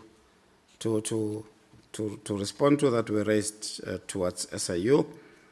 But yes, this, as we now observe, the transition of SAA, this has been the reactive part. The reactive part in the sense of having received all these allegations and making sure that they are investigated. And that will continue, despite version 2 or 3. And will, of course, take the legal position into account, that this will not disappear. We'll continue to investigate, we'll continue to ensure that the investigations are concluded, including, and that's why we included the part on the state capture, because the state capture investigated, gave a report, and said certain investigations should be done, certain recoveries should be done, and so on. That will continue. But of course, from a maladministration perspective, we will also look at what had caused this failures, governance failures, and who was responsible. So now, still on the reactive side, on holding those who caused this to account, but now we also transit onto the proactive side in terms of, inputting into management to say these were our findings, take them into account as you go into version 2 or 3, so that prevention mechanisms can be put in place to avoid what happened before being repeated.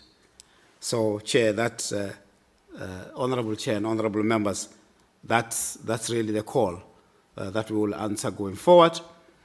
And of course, on an ongoing basis, we can report in terms of consequence management, what has become of disciplinary process, what has become of these recoveries, how much have we ultimately recovered, so that the committee is informed. Thank you. Thank you very much, AG. Thanks, Babum Tibi. AG, over to you. No, thank you so much, Honorable Chair, and honorable members, for the questions that have been posed to us. Maybe just to premise our responses to the question is that over the 4-year period that we've looked into, I think we have clearly articulated the challenges that SAA has faced, especially in terms of making sure that their accounting records fairly reflect the transaction that the entity has entered into. Now, looking into that process and how does SAA get out of the current situation they're in, I think in our recommendation, as well as the the inputs that were provided by management of SAA is the issue of the remedial action plan. When you look at the challenges that have been faced, you would then appreciate the fact that a lot of the root causes that have contributed to the findings that we've reported, in some instances, are going to take time to resolve. And it is also quite critical that as the remedial action plan is being developed, it is clear in terms of what is going to be addressed in the short to medium term and what would then be addressed in the long term. But at the core of it is that really making sure that the root causes that have led to the internal control deficiencies being addressed. Part of that is ensuring the issues around stability, executive management level. It's ensuring that there is adequate record keeping that is being kept within the entity. You will realize that in a lot of instances, we were not able to express any opinion on the numbers that were reflected, as well as on the compliance, because the information was simply not available for us to look into. I just want to then deal with the questions from Honorable Mente around the irregular expenditure as well as the fruitless and wasteful expenditure. It is correct to say that over the period of time, we have seen an increase in the irregular expenditure as well as fruitless and wasteful expenditure. However, it is also important for us as the AGSA to indicate that due to the limitations of scope that we've experienced during the audit, we are not able to express an opinion on whether those numbers are complete. So you would have seen that in the audit report and in the briefing document that we've included, we've then clearly indicated that the figures that have been reported might not be complete. Having said that, more directly to the question is to say, the PFMA then requires, once an act of non-compliance has been identified which has led to irregular expenditure or fruitless and wasteful expenditure, it then requires that investigations must then be conducted into that particular irregularity. One, to determine from an accountability perspective and consequence management perspective, who are the officials that have been responsible for that particular act. But secondly, to then assess the process in terms of what then can be recovered. What we found during our audit was that when we then looked at the details of the irregular expenditure and fruitless and wasteful expenditure, there were not proper records kept in terms of the non-compliances themselves, but secondly, in terms of ensuring that the investigations have been conducted. So we were not able to get details of the investigations that have been conducted, as well as the completeness of the registers. We were not able to confirm that. What that does require then is, based on the findings that we've raised, is for the accounting authority to then still continue to look into those instances of irregular expenditure and fruitless and wasteful expenditure, and continue to finalize the investigation where the information is available. And that will also assist in terms of the consequence management that would then need to then take place. So for purposes of the question that has been raised in terms of what are the funds that need to be recouped, we have provided the details of those matters to the accounting authority and to management. Our recommendation is that where the investigations have not been conducted, that those investigations then be conducted, and then you would then be able to identify who are the responsible officials, what are the irregularities that have led to that, and what is then the consequence management that needs to take place. Following that, from our own perspective as the AGSA, when we've then referred these matters to the accounting authority, to the extent that we see that adequate action has not been taken in terms of investigating those matters, we do then exercise our powers as provided to us in the Public Audit Amendment Act, which mainly we refer to it as the material irregularities. And to the extent that we're seeing that those investigations are not being conducted and the necessary action is not being taken, we will then consider whether those matters of non-compliances have led to financial losses, and to the extent that they have, we will then use our extended powers to then make sure that adequate action is taken against those that are responsible. The second question was around the Takatso Consortium. And I think in answering this question, one has to maybe start with the premise that when financial statements are prepared, they are supposed to reflect a fair presentation of the accounts of any particular entity. And a disclaimer of opinion tells us that when you look at whether the financial statements of SAA fairly present the accounting affairs of the entity over this 4-year period, our observation was that when we could not express an opinion, but then if you look at it from a fact of does the financial statement then fairly present the financial affairs of the entity, you would note that in our observation, we're not able to make that assertion. The challenge that it then poses is then when you are in the process of the SEP transaction or the disposal of the stake in SAA, you would then have a challenge in terms of determining the appropriateness of the selling price, and the impact of that is that the sale of the selling price might not be at the benefit of, or might not be at the best interest of the state. And that is purely because when you then look at fair presentation, those financial statements are not able to give you that particular assertion. So that was our observation with regards to that particular matter. Honorable Lees asked the question relating to the tabling of the annual report. Typically, when and I'll maybe premise it on the basis of the PFMA and what the PFMA requires. The PFMA in Section 65 requires that the executive authority tables the annual report within a period of 6 months. What then has happened, and I think we've probably provided some context into it when we were indicating the sequence of events leading to the ultimate submission of the financial statements and the ultimate finalization of the audit, is that one, for the period when the entity was under business rescue, the financial statements themselves were not presented to the Auditor General for auditing. And that process was then only subsequently adopted subsequent to the finalization of the business rescue process. So over the probably 3 years, the AGSA was not presented with the annual financial statements for audit. What that then does is that when the financial statements were then presented to us for audit, we did finalize the audit as speedily as we could. And once that has happened, as we've indicated, the annual general meeting was held on the 10th of November. The executive authority then has the responsibility of tabling the annual report to the structures of Parliament. If we do foresee as the AGSA that there is undue delay in terms of the tabling of the annual report, then we do exercise our powers also given to us in terms of the PFMA, that we do table on behalf of the executive authority. We will table our own audit report. But in this case, what we've observed is that there has been indication that the executive authority would be tabling.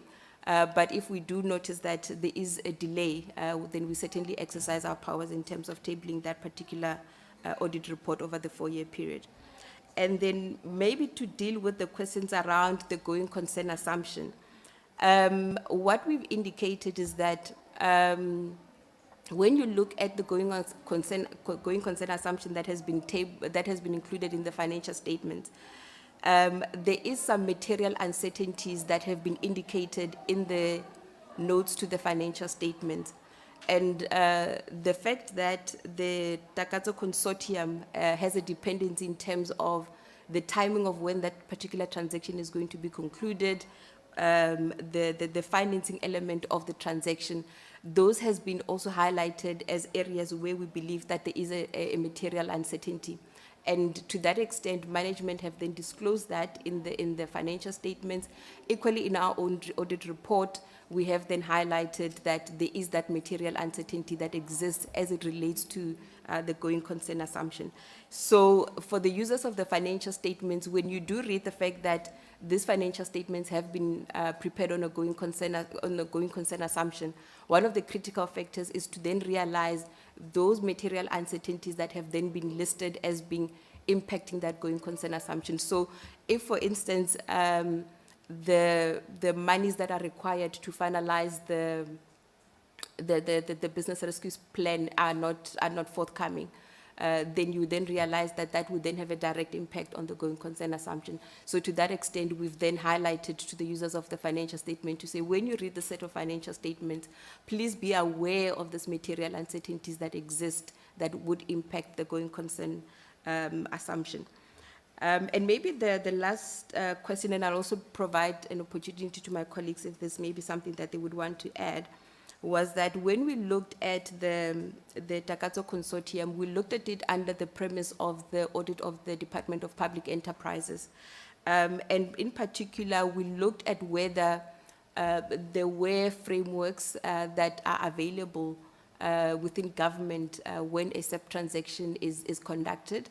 And to that extent, what we then identified was that there wasn't necessarily regulatory frameworks that talk to the SEP transaction.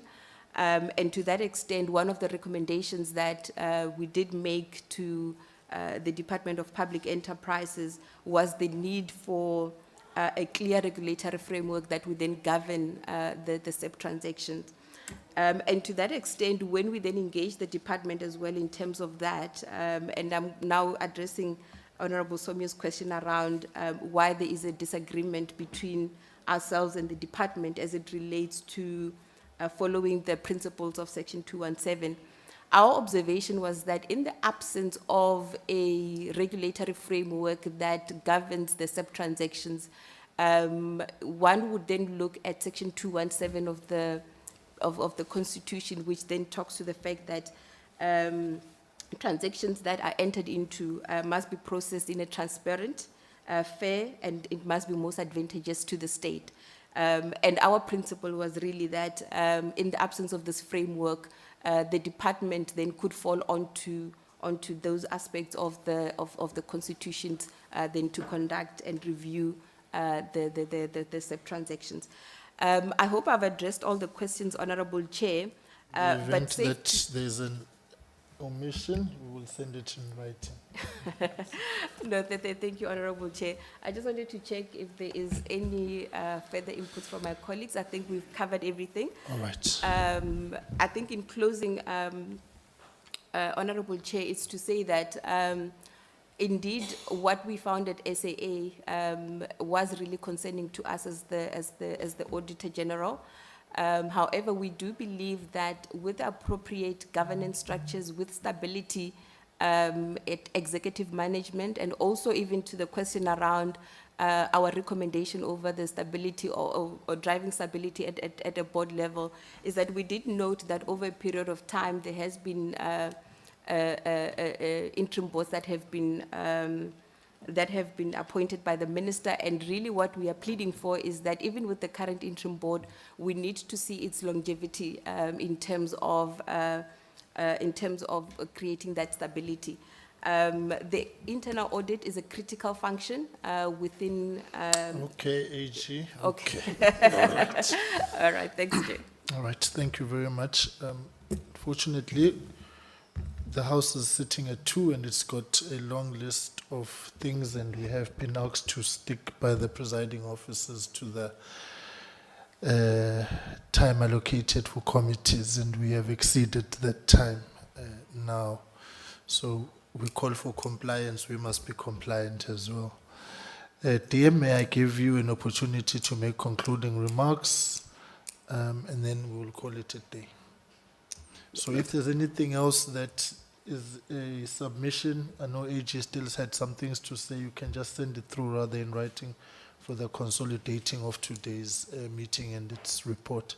DM, over to you, Baba. No, thank you very much, Chairperson.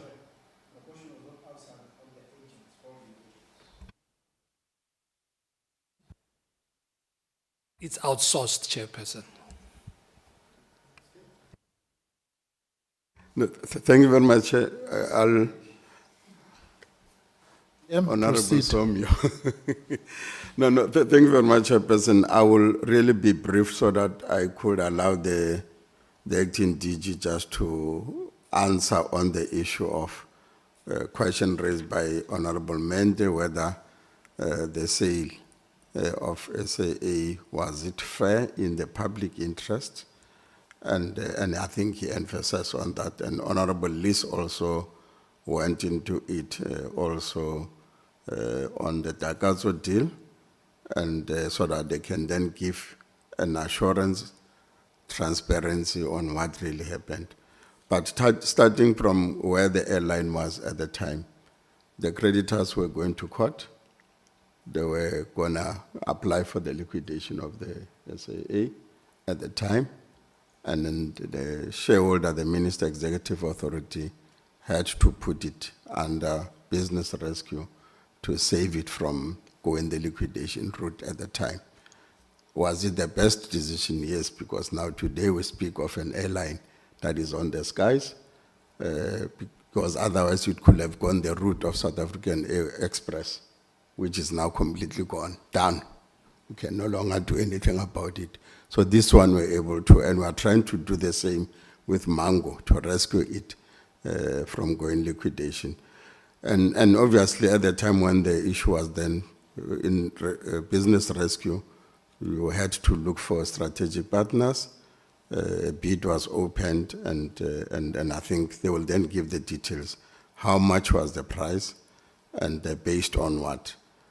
I'll leave that to the DG.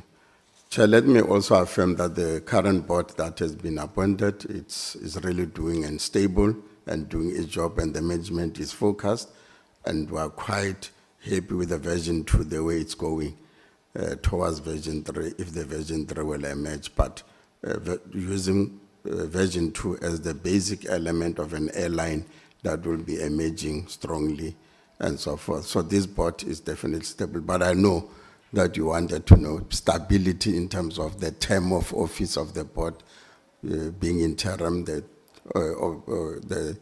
executive management also being permanent. But because of this deal on the table, you can then have that in place, because when the 51% shareholder comes on board, there will be changes definitely.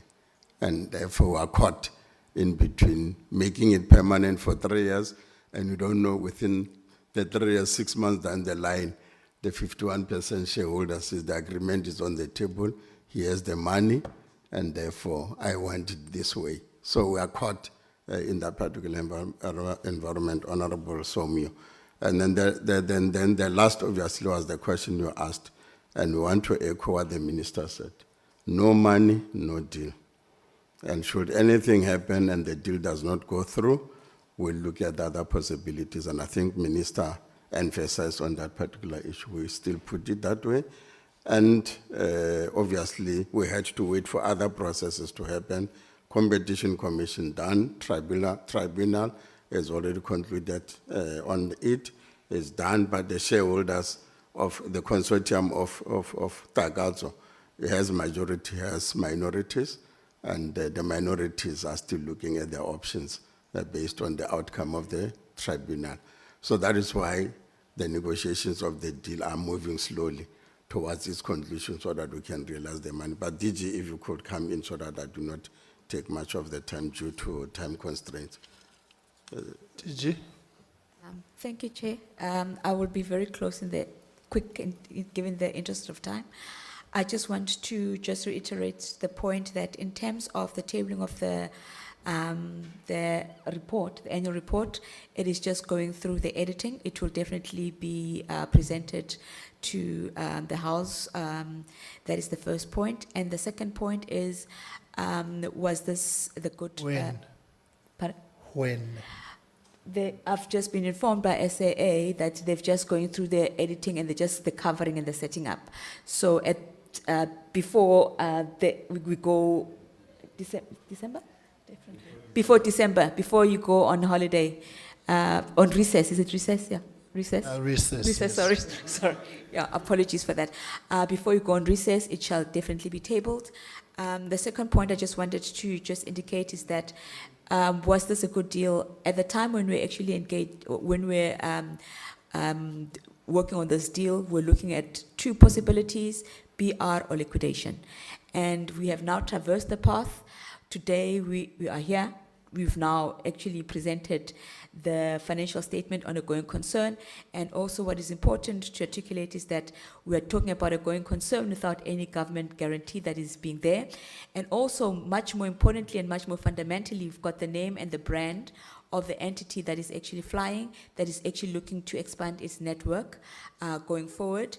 And that is actually very, very important, that we need to actually applaud from that basis.